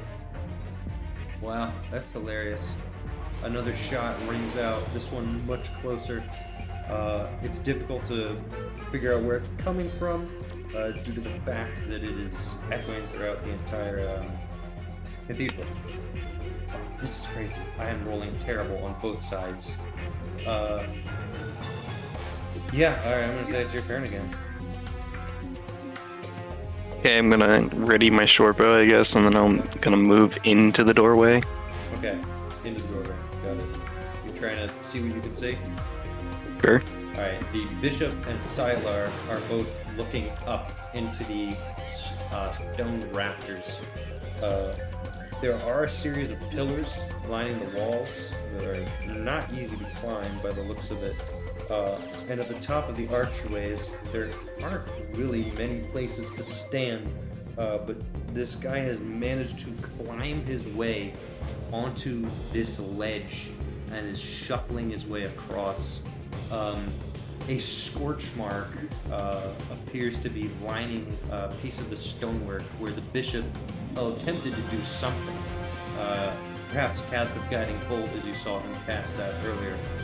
And you do in fact see the masked man standing there as you enter, although he is quite a ways up. Perhaps 30 feet up. What would you like to do? Shoot him, I guess. Okay. I don't know if you have disadvantage because of low ground or not. Is that a thing? Let's find out.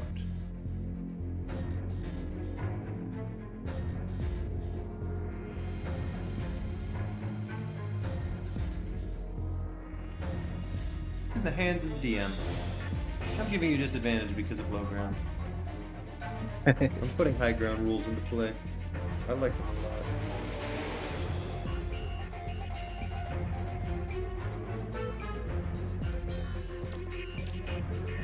Well, No. An arrow dinks to the side, which he narrowly dodges. Upon seeing you, and being at the top of the turn order, he's immediately going to fire. You have half cover, which adds how much AC? 20. No. what he said. Half cover is +2 bonus to AC, so the target to beat is 17, which he rolled a 16. Boom.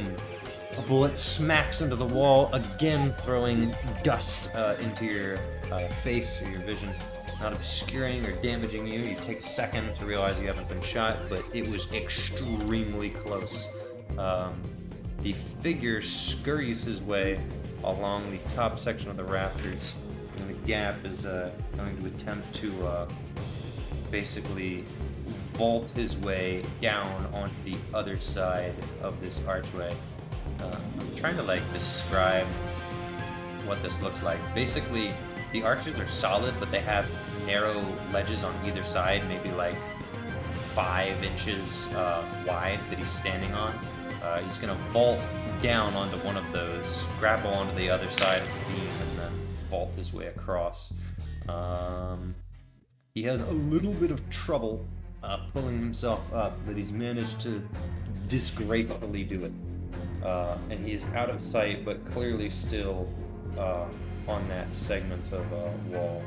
The bishop is going to move forward and down, and gaining a sight of him is again going to attempt to cast Guiding Bolt, which will again miss. This time you see a bolt of yellow radiant energy beam upwards and hear it smack against the stone, but to no result. Sylar is not sure what to do, and is going to attempt to get an angle on something. Ends up jumping off the stage. It is your turn again. I guess I'll fire again if I can see him. You cannot. Okay, He's so ducked under the stonework. You'd have to get on this side to see him.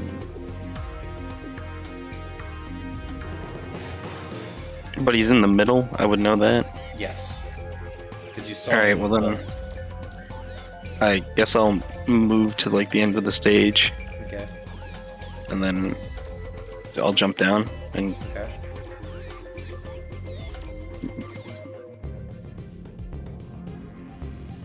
30 feet, right? And then I guess I'll fire. Fire. I probably need to show you an MS Paint thing. Hold on. Let me It's extremely difficult to communicate with a space effect, so let me do this, because I think the walls will look in there. There's a giant beam, okay, an archway, like pretend this is a solid archway, but near the top there's a little ledge on either side that you could stand on. He is on this side of the wall. So the actual stone of the arch itself is blocking your view of him. Does that make sense? No. Okay. Let me get MS Paint out. Let me draw it another way. This is looking into the cathedral, okay? And there's a bunch of these, and then at the end is the little stage. Like the stage is back here. It's like this tall, right? And he is on this side. There's a little ledge near the top. Also these pillars with like grooves in them. He climbed that, and he is standing on this side of the ledge. You're back here, but unless you're on this side, you can't look up and see him because this piece of stone is blocking your vision. Okay, so I guess I'll just wait where I am. Okay. In which case, I think he's gonna go. Yeah.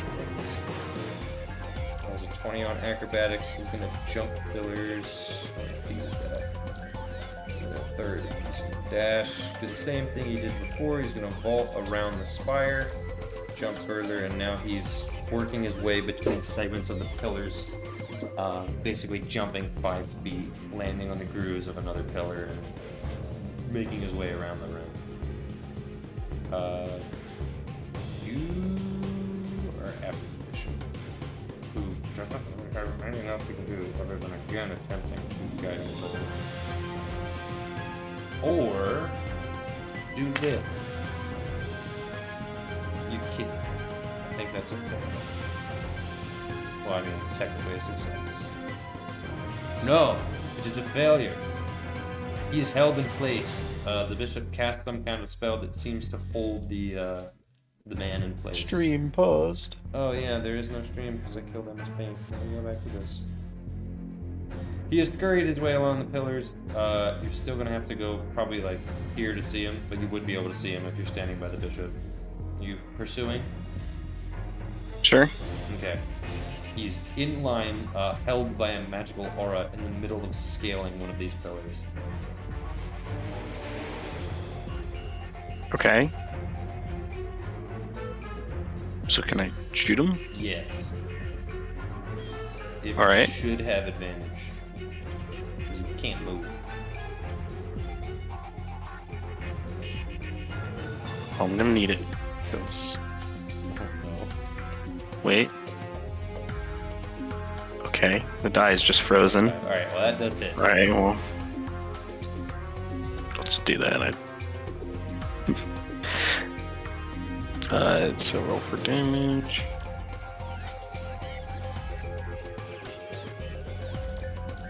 It's a grand old 8 damage. 8. No sneak attack.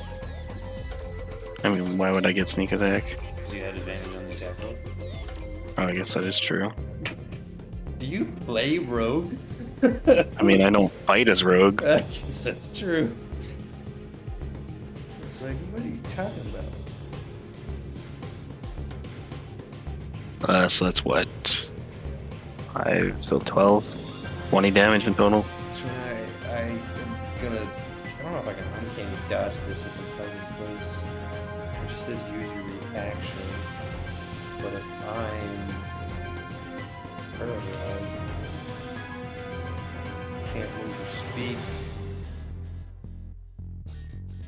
Yeah, that's kind of weird. Let me check something real quick. Now I gotta check the rules because I don't even know if I can uncanny dodge that. I probably can. We're about to find out. It is paralyzed. That is the correct condition. I just have to read the paralyzed description. Can you take actions if you're paralyzed? You just can't move or speak? Then I would imagine you can't take actions or reactions, right? Probably depends on the action. It's uncanny dodge, but I imagine that. I'm just gonna roll no, because it doesn't make logical sense. So he's gonna be hurt real bad for a total of 20 damage, you said, right? Hmm. Yeah, boom. Alright. You can't take actions or reactions. That's what I thought. It just didn't say it for some reason. Yeah, it says a paralyzed creature is incapacitated, which is a different condition. That means you can't take actions or reactions. Alright. It has a condition in a condition. It looks like he failed his wisdom save, which means that he's done. He's still being held, grappling that pillar. You could shoot him again, but the bishop is gonna say, "Do you need information from him?" I mean, I guess. Why? Probably figure out why he's attacking. Is that or kill him? Let's capture him, I guess. Alright.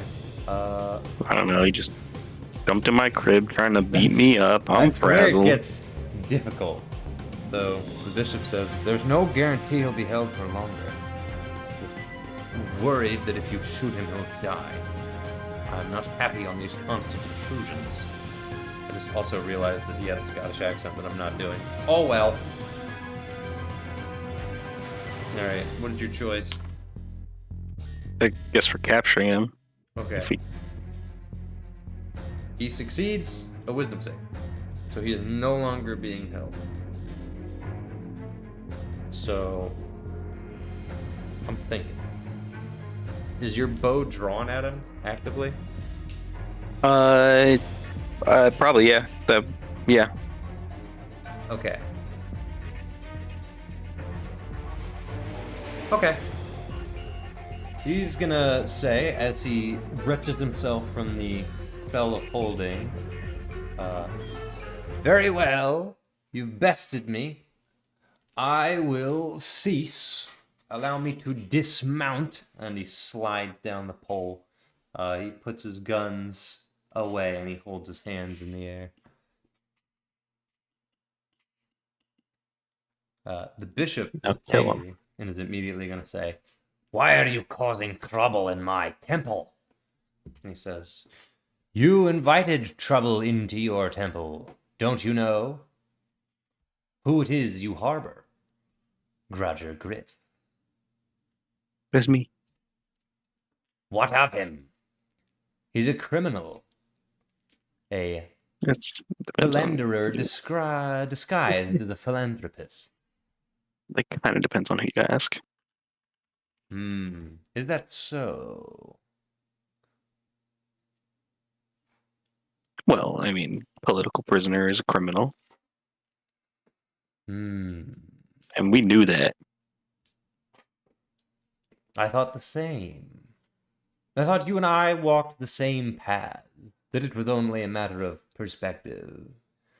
But whatever path you walk down is not one I follow. It's one I am opposed to, in fact. What are you blathering about? It's simple, you see. He's not who you think he is. He never was. Why don't you enlighten our friend, Mr. Griff?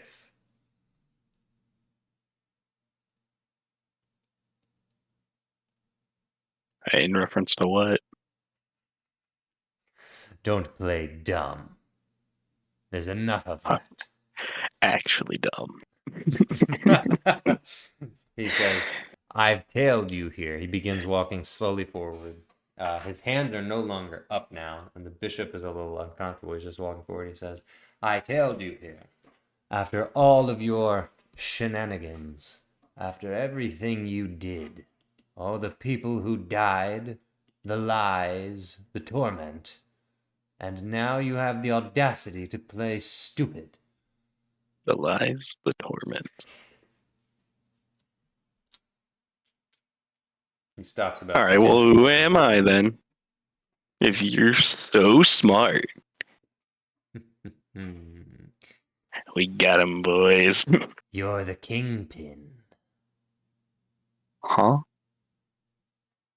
I followed all of your little men, My little men? your army. Bishop, I literally have no clue what he's talking about. I actually think he might be mentally insane, which I would am make not sense. crazy. I know what I've seen. And I I've know never you been are. a kingpin or whatever he said. Lies. I'm pretty sure that's a prostitute thing. I wouldn't have brought that up in a church. That's kind of crazy. I'm Your so sorry. operation will not last. My And if I don't operation? expose it, someone else will. I came into this land as a foreigner, unconcerned for the struggles of the people, for the issues that pervade the land. But when I see evil incarnate, I cannot stand That's me? idly by. Is it not? Who's evil incarnate? Me? It is, isn't it? That which puts on the demeanor of the unassuming, of the unrecognizable, and of the unincredible. He's genuinely shocked, bewildered even. I'm lost. All right, well, I'm going to roll insight on you. I completely failed. This is awkward. He goes, your lies don't fool me anymore. Nothing will. Nothing you say can change my mind. I have been led astray before by your schemes, but after My what I've seen schemes? now, there's nothing that's going to convince me that you aren't You're gonna behind have- all of it. You're gonna have to give me some specifics here. Like, yes, my name's not Garage. All right, fine. We got there. But like, what else are you talking about? Why don't you enlighten us? I have no duty to reveal what I have learned. I actually genuinely do not know what you're talking about. So you're gonna have to say something, or I think we just kill him at this point. Like, if we just get rid of him, he's been annoying. He tried to kill you. I'm talking about the bishop. Like, Right. The bishop says, you better explain yourself better than that, or you may have earned yourself an unfortunate sentence. And the That to man me? says, no, he's talking okay, cool. to the guy who just started shooting up his church. And he says, well, strange. Very strange. You're not lying, are you? Roll an insight check. He did roll. No, I'm not. And I'm not lying. Well, of course. Could only mean one thing. They got to you, didn't they? I do think he's mentally insane. They changed Like, you. it's the You remember? it's the only explanation. No. Listen. You are who I say you are. But it's them. They've changed you. You're the big bad guy. You don't remember what you've done. You have to. No, don't worry about it. You're the big bad guy. You are You're the big bad evil. guy. You are evil. You're evil. That's what he's telling you. Yeah. So they changed my memories, is what you're saying. No, They do it to everyone. I was lucky to uncover what they took from me, to regain my memories. And what did I learn? I learned what they took from you. You really don't know who you are, do you? I mean, I think I know who I am. I'm not some kingpin drug overlord killing everything or whatever you said I was. Oh, but you are. A shame you don't even realize it.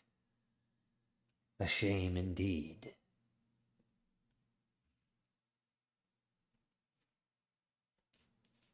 Maybe we just kill him now. Like, let's just get rid of him. Like, I'm done speaking riddles to this guy. Like, I almost died the other. Like, I don't have time for riddle people anymore. I'm not a new face in my life. You don't have time for riddle people anymore.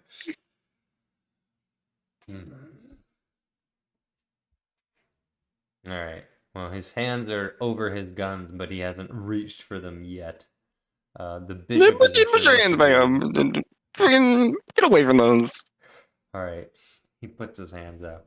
He says, "Very well. Very well.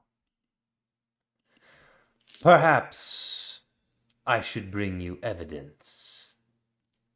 It would be a shame if you met your end before knowing who you were, Grottergriff."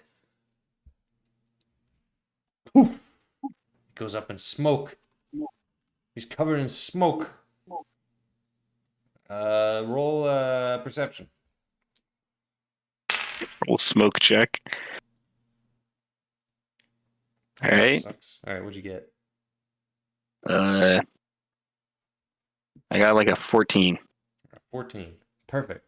You try to scan the room, observe where he may have gone, but you don't see him, or anything for that matter. It appears that he's simply vanished. And then the bishop turns around and goes, "Bloody bastard!" And then he sees the door opening behind you. Gives one last cast of Guiding Bolt, which will actually land and do. Where's my Guiding Bolt damage? He just flops dead. It might be close. But I rolled like minimum damage. Ooh! Got like nothing left. He's gone. Poof. All right. Dings You guys, off the you door. guys gotta like beef up some security or something. Partially Like these people scrapes gotta stop just like getting in this place. This happens all the time now. It's a church. You can't deny the commoners, those in need. But, you know, you're definitely right there, but like And the man maybe like a was no clearly weapons wounded. policy. I had no means of knowing those were weapons. You I know, didn't know that's what kind of those fair were. actually. I rescind my last statement. Horrifying devices. This is not good. Are you injured? Were you hit? I'm not. Good. I think I gave him a smarting before he left. But he's out the gate. That may be all. Alright. Curiously, Xerxes' men enter the doors. I don't remember. I think they were like, what colors were they? I don't know. I'm not writing this down. Now I gotta remember the color scheme of the guards that I created a while ago. Two of them enter and immediately report, saying, "Sir, that individual in the bandages, was he an assailant?" "Yes, please tell me you've captured him." "No, sir, he blinded us and then scuttled away, blended in with the crowd. I don't know where he went." "Well, go after him if you will. He's clearly dangerous and delusional." "Oh, yes, sir." All right, and then they head back out.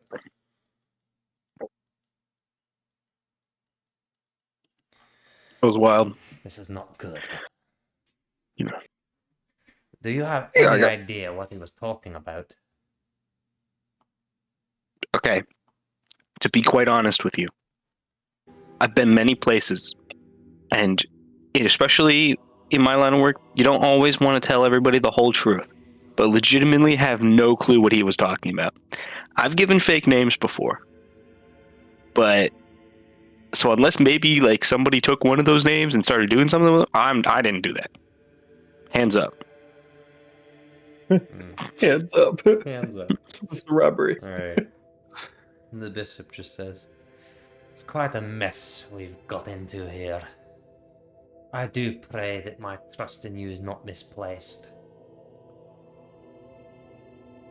All I'm saying is at this point, hopefully I can leave soon so I can just get out of your hair. And so apparently people know I'm here too, so it's over. The only people that should know you're here are Xerxes. What if he leaked it? That'd be crazy. I wouldn't be surprised. He's looking up at the ceiling and thought, and looking After at the I- blast marks that he scorched into the stone arches. You know, I could. If you can get my stuff back, I could pay for that. You can have all my stuff? money. I don't need it. Wait, what stuff do you not have? All my other stuff they stole. The government. Good luck. That's gonna be rough. That's why I said. That's why I told him he could do it. I'm not doing it. If he wants like a couple 100 gold, easy, free even. Yeah. That's fine. We'll have to make sure that we're a little bit more discerning as to who enters these doors. I don't want to turn anyone down, but I can't have this temple defiled in this way so regularly. You should put like a no shooting sign, or no weapons, or Hey. please don't break stuff. Hey. Going to have Manfeld escort you back to your room, and I may have a word with some of these guards of Xerxes. Stay out of trouble, if possible. Unfortunately, it finds me. I've noticed. Alright, and then he walks off. Manfeld takes you back to your room. A very strange day for Graduate Griff. Alright, Man, I gotta leave this town. there's two more. Who wants to be up next? Vesper or Bloppletup? Up to you, Chief. Okay, I'll go. Alright. Vote Bloppletup. Yellow guy. No, I'm gonna vote Vesper. Okay. Because of story order. We're jumping to an interesting time period for this one. Where we last left off the group in the Feywild, we had a little bit of a meetup. The sources of Mayhem were talking, Garfield was talking, Bloppletup was with Malachi and the others. And we're going to be cutting to. It is either last night or Tuesday night, I don't care. A time when you're sleeping. You're going to be dreaming. And Vesper sits down to rest. And he has a dream. Alright, Vesper. You're standing middle of a field. It's you, Quickwing. Your real identity. You've lived under a pseudonym for so long that maybe sometimes it's difficult to remember that you even had another life. But here it is, in this dream, evidence of that life. A dream in which you refer to yourself and are referred to as Quickwing. You are standing on a long, empty road. Roll history. Do you recognize it? Have you been here before? 20. This is the main road leading directly in to Lucine. The route you're on appears to be southbound. As a man with an extremely exquisite memory and eye for detail, your dreams are often very, very vivid, to the point where your recollection of specific places appear almost indistinguishable from their real counterparts. The Feywild has amplified this to an 11. As you're dreaming, it feels as if you are really living that dream. You haven't had dreams like this every night. In fact, it's rare you have a dream that feels so realistic. Many are more nonsensical, tie together historical elements, fears, wants, hopes. This dream has an aura about it. You're walking alone on this road, south, out of Your Lucine. home is dead. North is an aura of danger. You feel like you're being watched. Although the road is empty, it is a dark night and there is no one here. In fact, let me actually adjust the road to be north to south. Scanning upon you. Did Child you above. roll perception yet? No, I Okay, didn't. You should do that. Almost upon you now. 28. Yeah, that's about right. Cease- Vesper, missing nothing. My God. Finds Blood I everywhere. accidentally opened up a program. Finds this road eerily desolate. Typically, MS Paint. Typically, this road has a few farms, some houses along it, and eventually leads to a notable fork, one of which follows the river, and the other of which leads southeast to Grafton Post. Approaching the fork, Vesper, you have a choice. You can't quite recall why you're walking on this road. It just seems like you need to get away. It's not exactly like you're running, perhaps, but you still can't shake the feeling that you're being followed, and you need to choose which path you're going to take. The fork to the right is labeled Grafton. The reason being, it leads to the Grafton area and an intersection which will bring you a little bit further from the river, over to House Taylor and House Tiana. So, on that sign, as you recall, Grafton, Taylor, and Tiana. The sign to the right reads Grafton Post and House Zara. I'm gonna head towards Grafton Post. All right. You head towards Grafton Post. Any particular reason why? I Like spent the some name. time there, and I know people. You know people. I know watchmen. Got it. All right. You know Washington at Grafton Post, so you head down. You're now traveling southwest along the road. Using your memory, you keep expecting to see landmarks, things you've seen before, but the forests off in the distance seem to be blurry and deadened. The grass here is not living. The farmlands, which usually in this season, if it is in fact summer, would typically be full of grains and different crops, but instead the grass is short gray, the fences decrepit where they were once full of well maintained, well painted. Now they're falling apart. You walk for what appears to be quite some time until Grafton Post itself comes into view. And it's a similar display. A ghost town. No one there. Nothing to see as far as the eye can tell. Not a living soul. It's only you. Make a wisdom saving throw.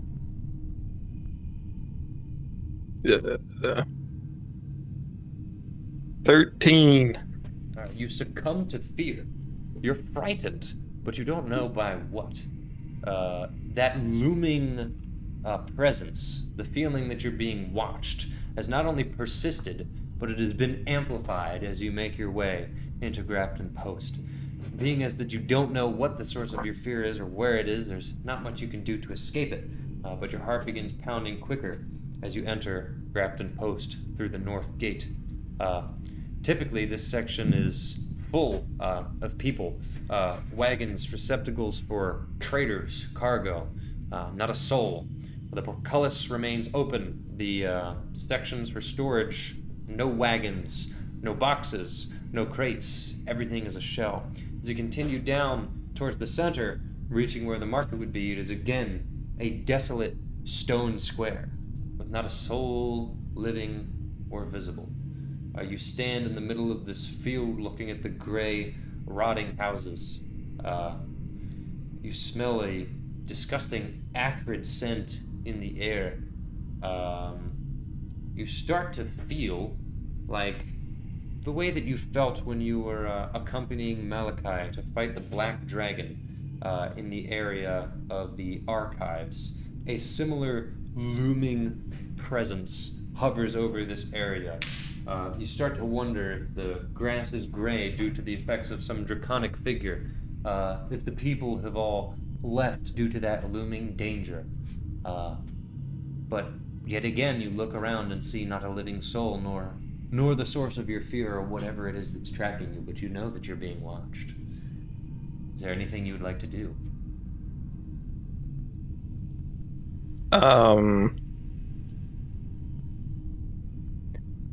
I'm being advised here, but it feels a bit metagamey. You're being advised. Yeah. But- We have the DMs going. But who's advising you? Wait, okay, hold on. Let me get in on this. It's not him. It's not Nick. Who's advising you? It's Brendan. Okay. No, it's not. He's telling hold me. up. Do this. No, You know, I'm not gonna do You know, that. Jacob, this is your character. You get to make your own choices. I They all do. I got to make do. their choices. You get to make your choices. I actually DM'd him to just jump off the edge No. What edge? That's a picture of a dancing hot dog. of the world. Okay. Okay. So there's a. I'm being. I have a looming sense of dread, Yes. and I sense something is above me, or You don't know where were you it just is. saying it's sitting on the. It's just okay. like you feel like you're being watched, but you can't identify the source of your fear or where the thing that's watching you is. On you now. Okay. I think in that case, I would fly for high ground. Okay. Flying for high ground to try to get a scan of your surroundings. You see now that this place is, in fact, not just desolate, but destroyed. The section that you've been inhabiting, the main road, is somehow still intact, but looking around the rest of the interior of Grafton Post, many buildings are destroyed, rubble. Windmills outside of the gates are decrepit, rotting. Some towers have completely fallen over, so others have collapsed. It doesn't appear that things have been burned so much as withered away. A strong wind fights you as you try to maintain a steady, I guess not a steady footing, but a steady hold on your position.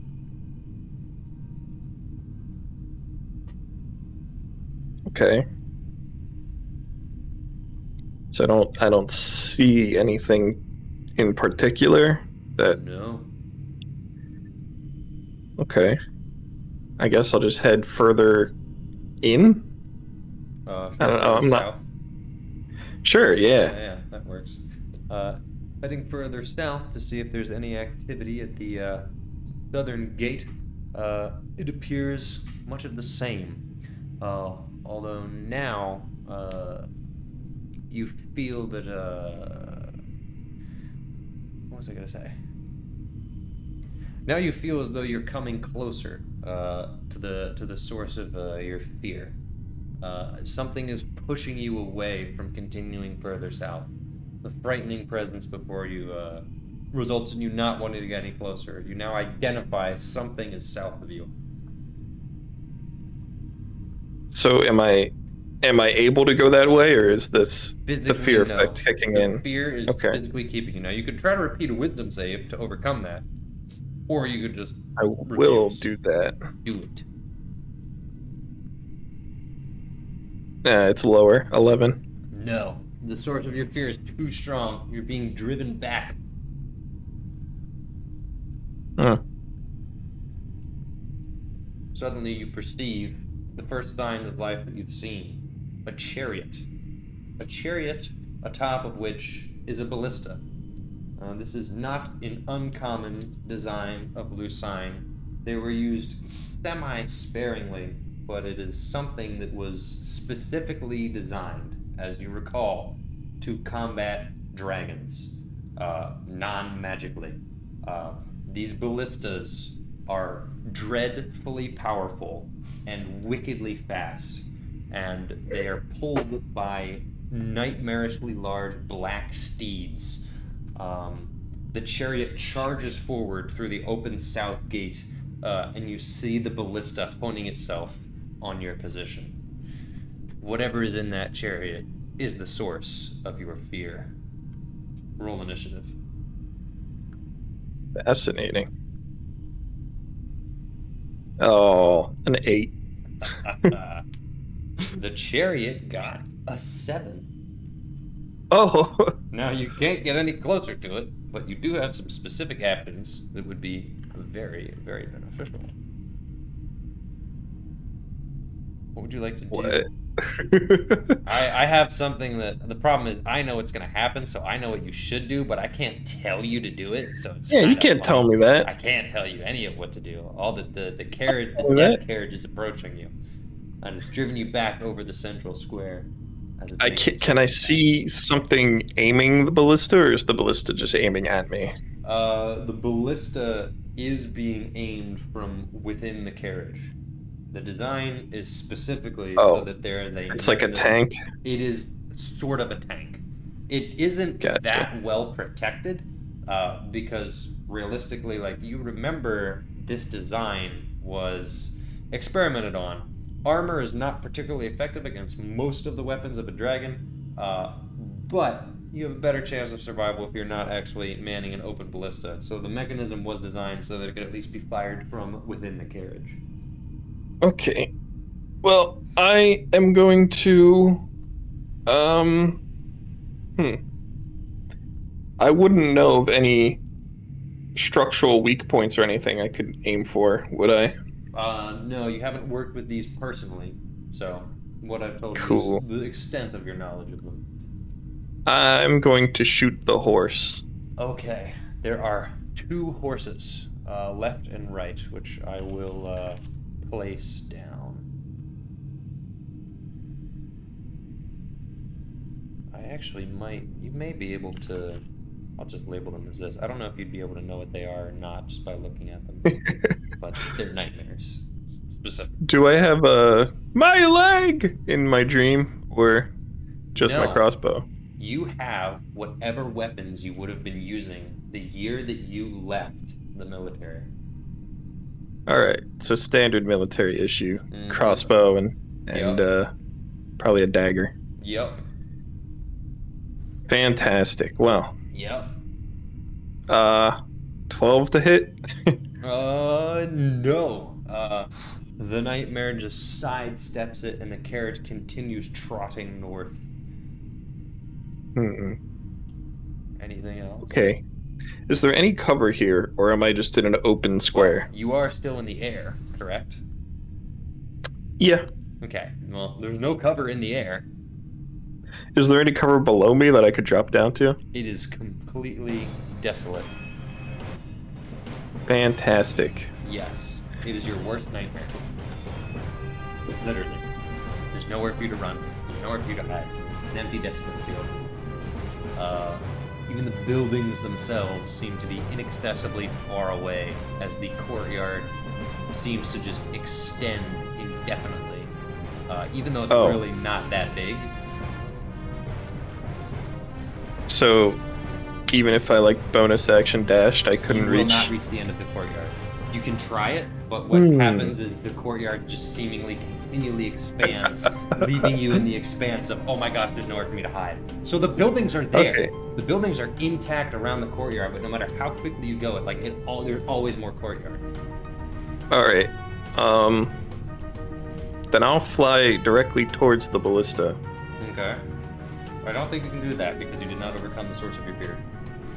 You're correct. Can I make another save then? Or is that an action? Yeah. Okay. In which case, the carriage plows forward, turning slightly and firing its ballista bolt. That is a 18 to hit. My armor class is 17. Of course. A massive bolt tears through your left wing, crippling it. You take a total of, you can just use your existing health and stat block for this, 26 piercing damage. I'm gonna use Uncanny Dodge as a reaction. Good idea. You also are going to need to make a dexterity saving throw, as your crippled wing is now causing you to destabilize and you're spiraling towards the ground. This is unfortunate. Do I have anything for dexterity saving throws? I feel like there's a thing. Well, probably not with your current equipment. Oh, you mean your features? Yeah, yeah. Evasion. It's reducing half damage to 0. It's not proficiency. All right. Dex save. How's a 24 do ya? You were able to stabilize yourself enough so that you won't take any damage upon hitting the ground, but you cannot sustain flight. Your left wing is completely crippled, which leaves you on the ground. Around you, no cover, buildings, but not able to run fast enough to get to them, and no longer an ability to fly. It is your turn. Do I make the wisdom save at the start of my turn or the end? We'll do the start. Usually that's how it goes. 19. You have overcome the source of your fear, which is about to step out of the carriage. But what would you like to do? The carriage is stopped with the nightmares eyeing you up. I guess if he's getting out, I'll prepare my action to shoot as soon as they get out. Okay, perfect. Stepping outside is a figure that you have interacted with in the past. Lionel Reinhardt, now the general of Lucine. In your time was not a high-ranking officer to that extent, but was a fellow commander. You recall from stories as well as the few interactions you had with him that he was ruthless, efficient, and above all things, completely and utterly immoral, and would do anything for his own personal gain, and or the service of whoever he devotes his loyalties to, which at the turn of the coup was Xerxes. This is a man who strikes fear into your heart. He has killed several of your friends who defected, and he will kill you. Stepping out of the car, he's in his white and gold armor with his black trim. He carries no weapons, but is equipped in this resplendent armor and massive gauntlets equipped with magical rings. And upon looking at you, he says, "Dry bark, quick wing. You thought you could escape." I rolled a 26 to hit. Well, that's gonna hit. Max damage, 11. Nice. He doesn't even yeah, flinch. baby. Let me do this, do this. I wouldn't have my ranger features, would I? You may as well. Then I'll make him my favored foe. Cool. For the simplicity of it, I'm just leaving you with the stats that you have now, but just saying the equipment you're using is what you had however many years ago. Alright. Max damage again for another 4. Okay. Yeah. He laughed and says, "Is that the best you can muster?" I'm not saying anything. Great. He's going to run at you. He's 30-some feet away, but he has 40 movement speed. He walks straight up, and charging you, is going to, like, headbutt you. And his helmet has horns. Make a dexterity saving throw. 23. That is a success. You manage to sidestep him and dodge him, but he's not done.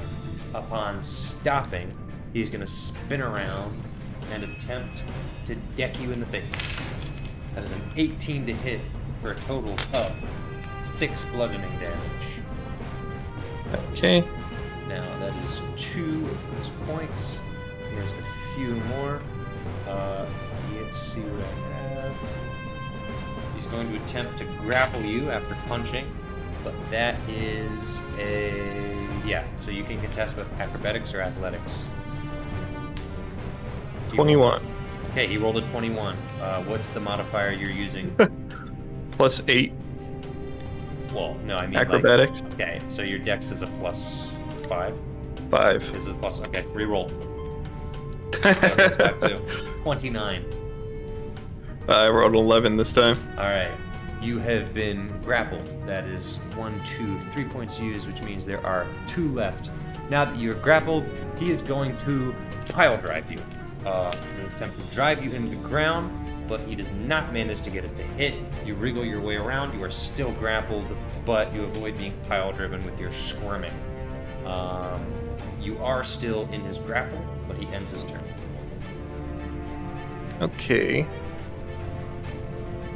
I'm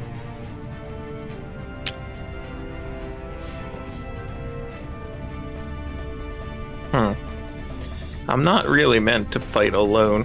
That's crazy. What is it? An action to try to break out of the grapple again? It is basically like using one of your attacks to contest the grapple. Yeah, one of my one attacks. Yeah.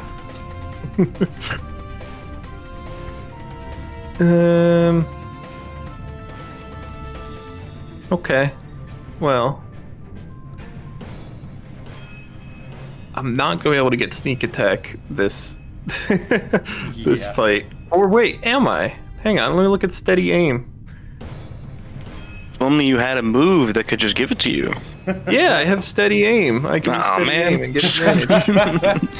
Inquisitive rogue getting clowned by any other rogue. No, this is an optional rogue feature. You can just turn it on. Oh yeah. You could just have this. 26 to hit. Oh, what do you? It just, Oh well, I mean, yeah, that'll just hit. have this. I rolled crossbow, but I'm using my dagger. It's the same bonus. Okay. There's that. That's max damage on the dagger. Then I get sneak attack and favored foe.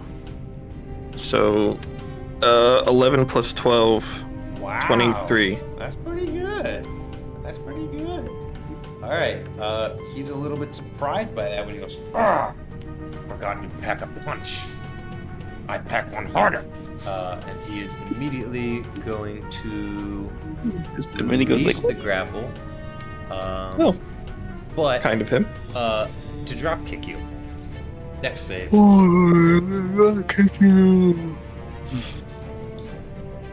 21. All right, well that's a success. The drop kick misses. Disappointed, he quickly picks himself up and is going to and attempt to hit you with a flurry of blows. 2 of those are going to hit because they are over a 20. You're going to take 9 bludgeoning damage on one and 5 on the other. I'm gonna use uncanny dodge on the 9 Yep, turning it into a 5. to make it So a total of 10. 5 or a 4. I think you always round up. That's what I've been doing. Okay. Maybe I'm wrong. Maybe no. If Yeah, it was round down for it's not. damage. It's not. Yeah, for damage, I thought it was round down. It's always round down.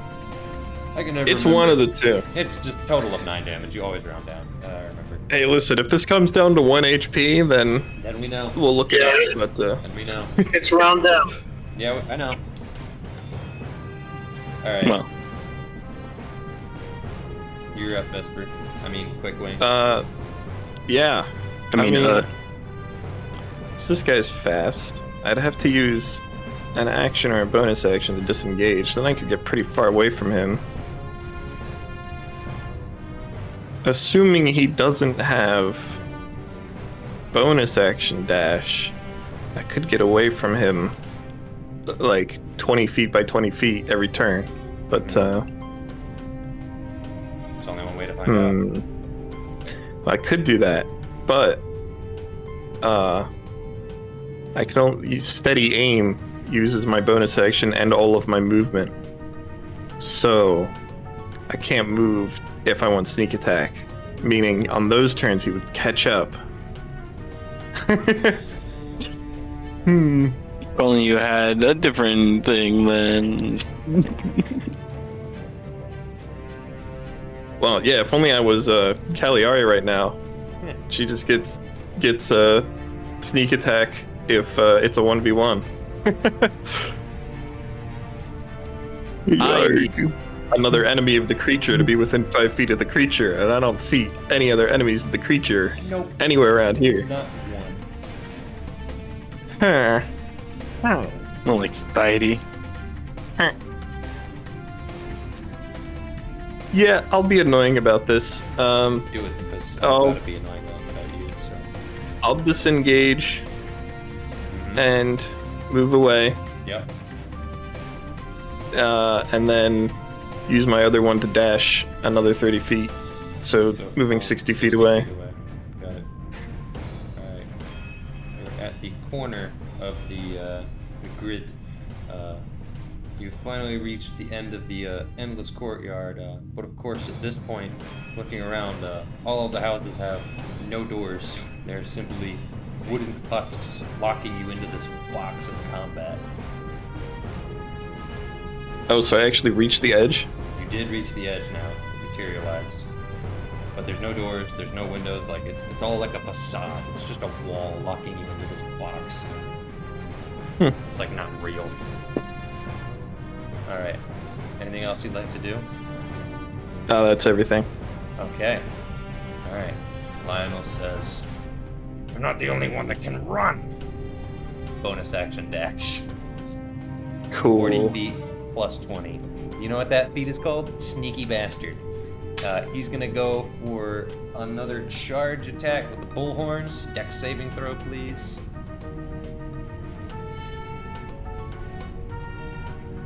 $14. Failure. This one's gonna hurt.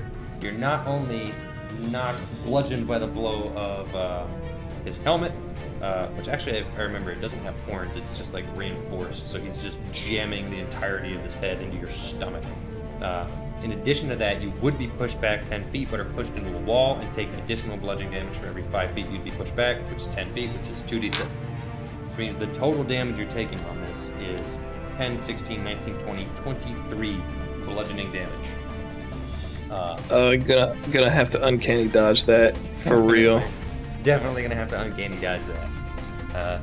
He's not done because immediately after slamming you into the wall, he's just gonna wrap his arms around you and again attempt to grapple. Oh, wait, there's more.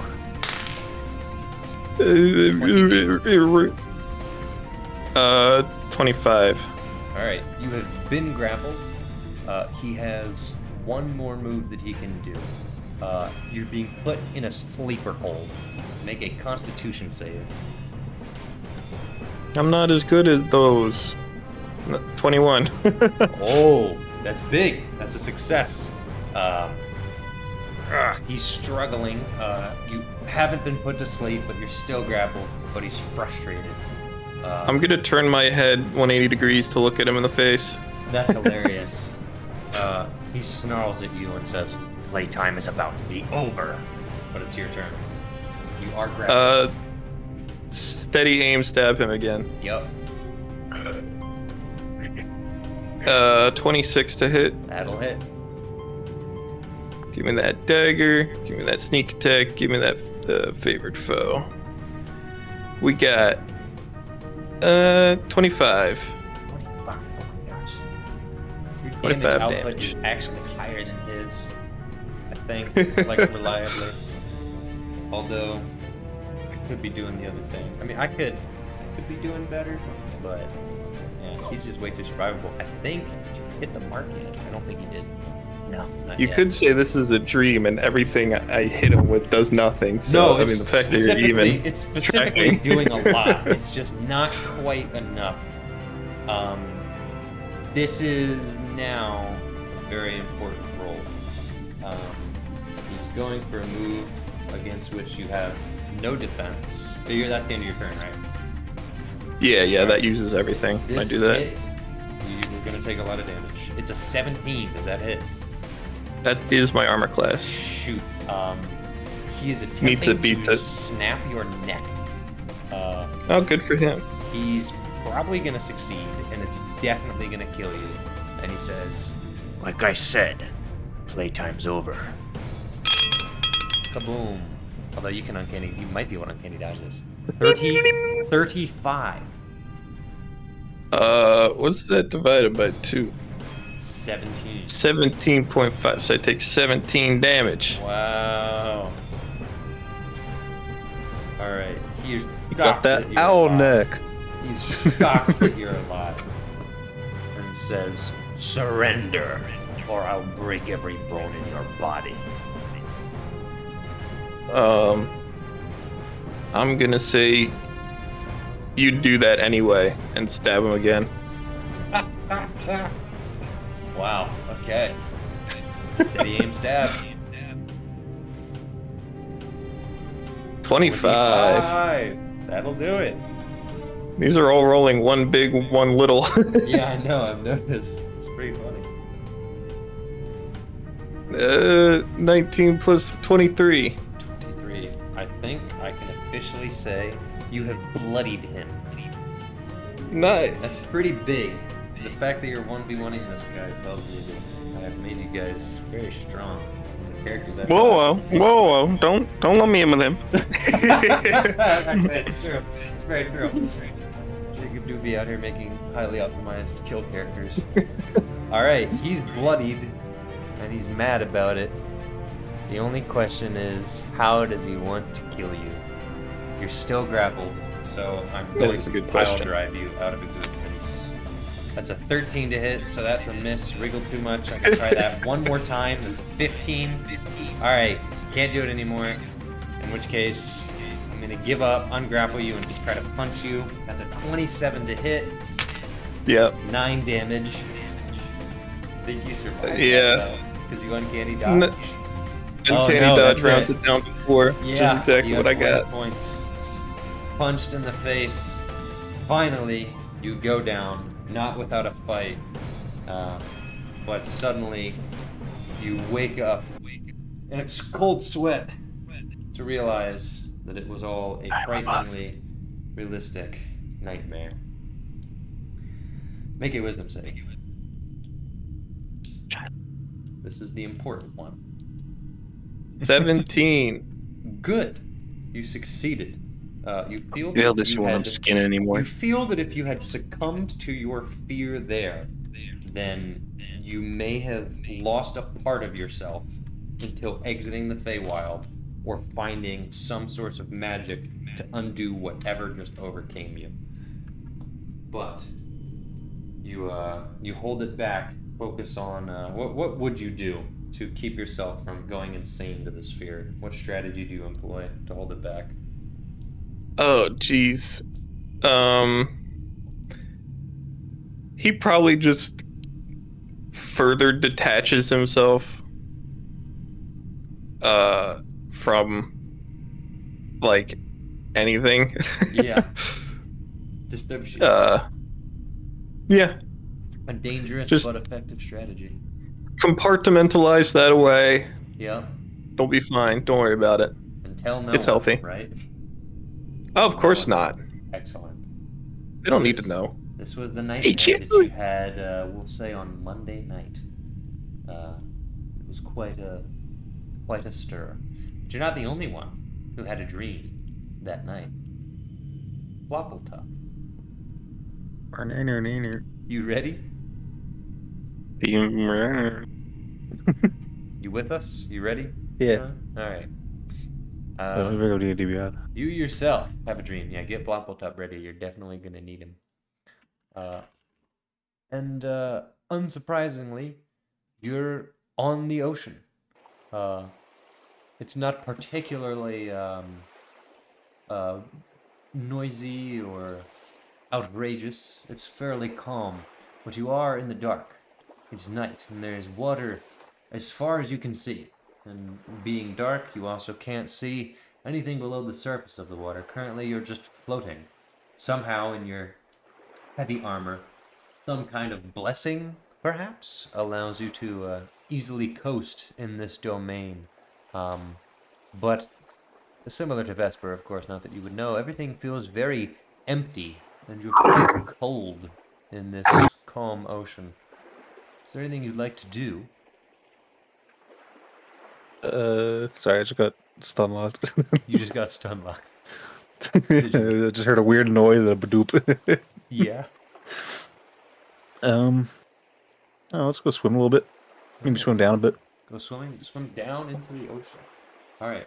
Going under the surface and activating your water vision, or however that works. I'm not going to question it. You got weird fish powers. You start combing through to see if there's anything of note down here in these empty waters. You swim down further and further and further.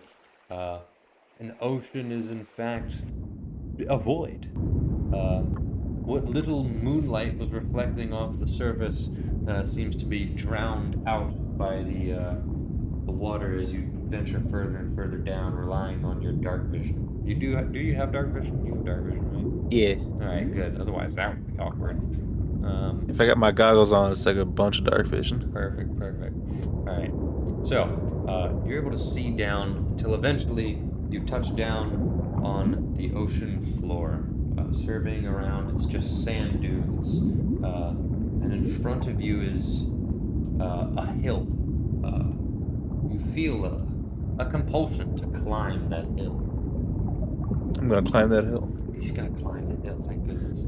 You climb the sandbank underwater as quickly as you can manage without, sprinting up there.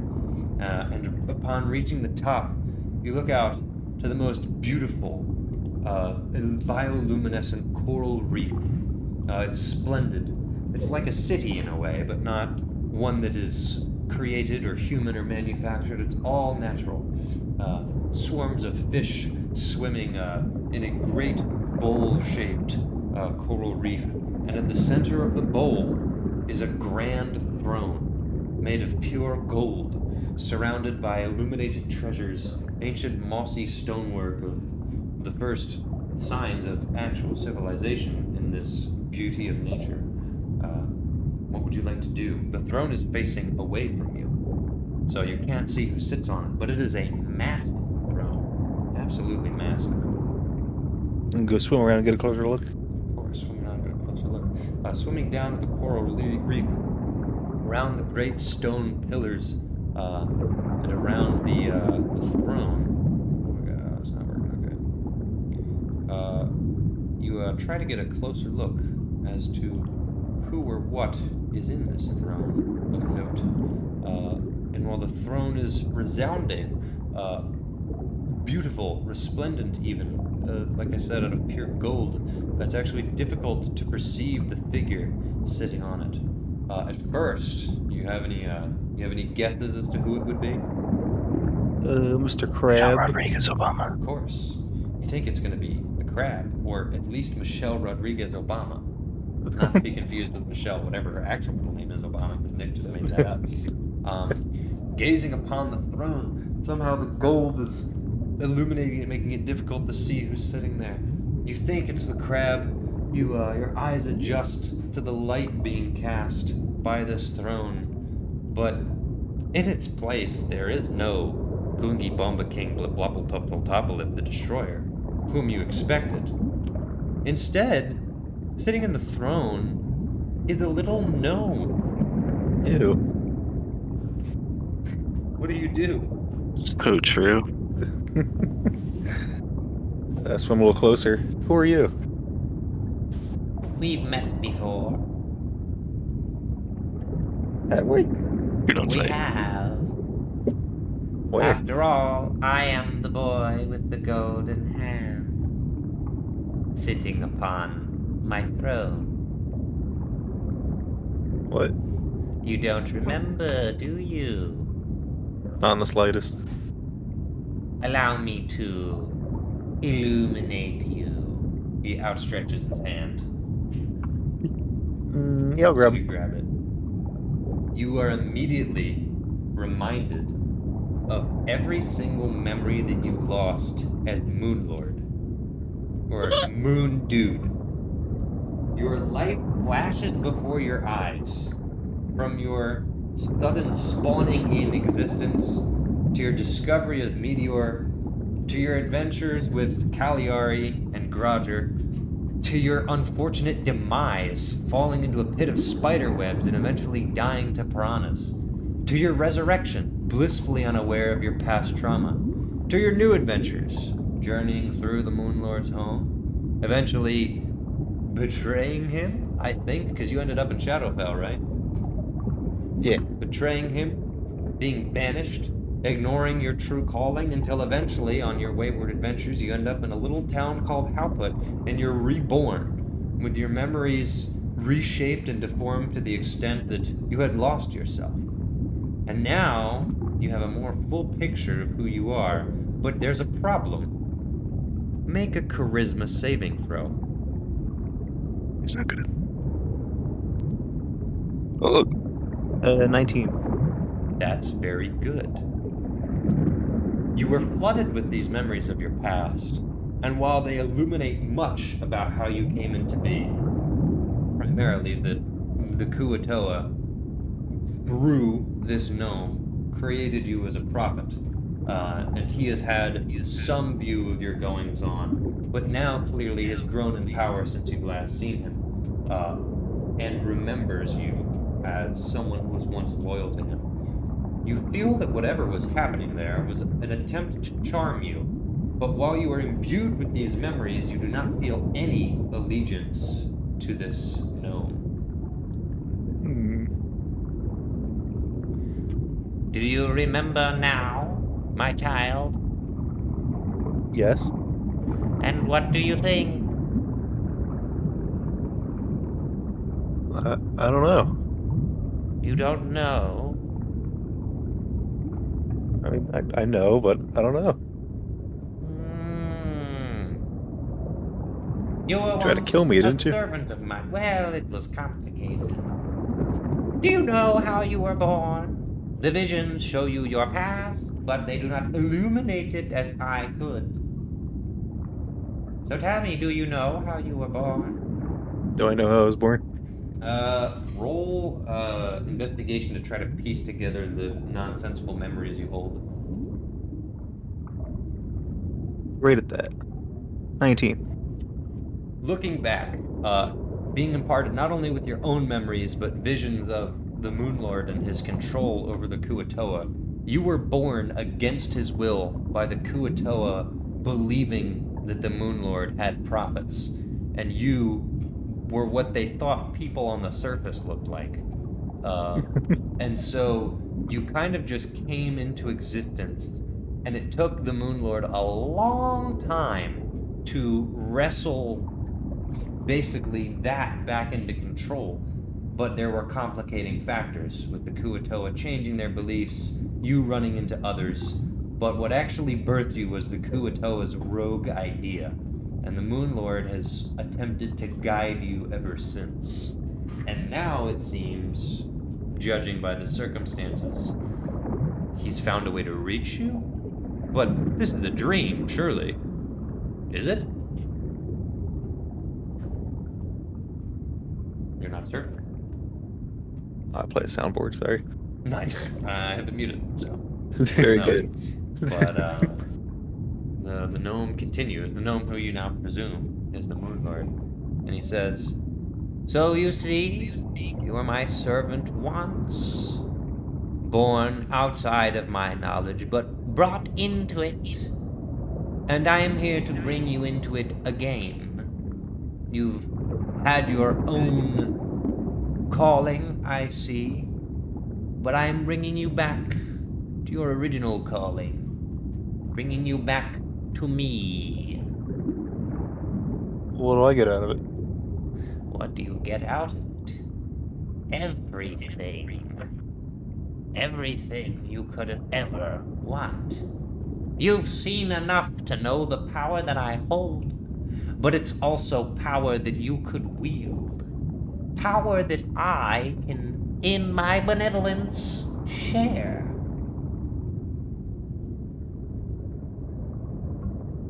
I don't know if I want that. Don't you? What is it that you want? I'm just kind of chilling. What does that mean? Well, I got kind of thrown into life, apparently. So, I don't know, I'm just kind of living in the moment. Helping my friends out, you know. It works. Indeed.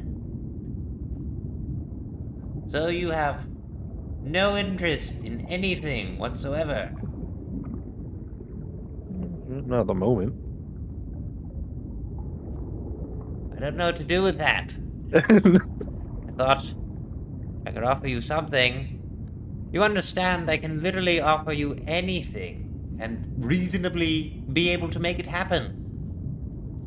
I mean, what could you give me that I would want right now? I don't know, you just told me you're chilling and you don't want anything. I literally can give you anything, that's what I'm saying. But you have to serve money? me. I don't want money. Nah, money is boring. To kill people? I can kill people. I already have that power. But what do you want? I don't know. What if... I have an idea. I've been following you as best I can, not to reveal all of my secrets. I'm a wise man. I have obtained many further eyes from these two, shall we say. I know of what threat you and your friends, and he does air quotes, water quotes, you and your friends are attempting to fight. What if I assisted in some way? Oh, like King Xerxes? Perhaps. I think it's more like a personal battle between him and Malachi, you know? So Like, I'm here to you- help, but I don't just want to wave it away, you know? Well, isn't it easier to wave problems away than to suffer through them over a grueling period of months, while your friends die and suffer, and your mother withers away to disease, and you're powerless to stop it? That's his problem. I'm having a blast. So, you don't even want me to help your friends? I'll help him, but it's kind of lame if you do it. What do you mean it's lame if I do it? I can fix everything all at once. I'm the Moon Lord. I can literally do like- anything I want. But then, like, he'll view you as a threat afterwards, and it's kind of I'm not a complicated threat too. if you're helping me. Well, why would I? Because I can help you. Can you? Yes! I've explained multiple times. Do you know the extent of my powers? No. Would you like to see? Sure. Okay. All right. All of your surroundings immediately change. Make a wisdom save. Wisdom. I got a 9. Okay. You succumb to images the likes of which you thought you would never be the bearer of. You see a chronology of all of time from then to now. The beginning of the world as you know it, formed from crags, from the wars of gods, and eventually from the wars of dragons. You see Mandril, its entire history, in a flash before your eyes. Too much information to even maintain. You see the deep gnomes, driven underground, once surface dwellers. You see their entire history, their entire line. You see all of this condensed in the smallest span, like a flashbang. And then you see things begin to change magically. Reality itself is altered. Where the gnomes were once weak and starving, they are now bountifully reaping rewards in terms of crops, shall we say, for what they have. Where they were once struggling militaristically, they now have monstrosities of metal and mechanical marvels that should not work, but somehow do. Their kingdom has grown beyond what could be perceived, to the extent where they are creating settlements all over the underground and underdark of Mandril. Yeah.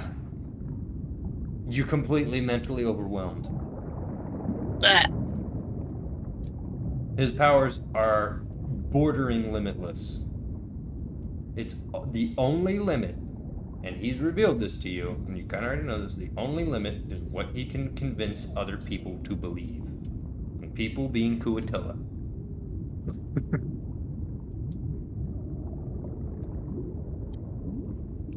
He can literally change reality at the snap of his fingers. Mm-hmm. I'm getting a lot of DMs right now. Yeah, I'm sure you are.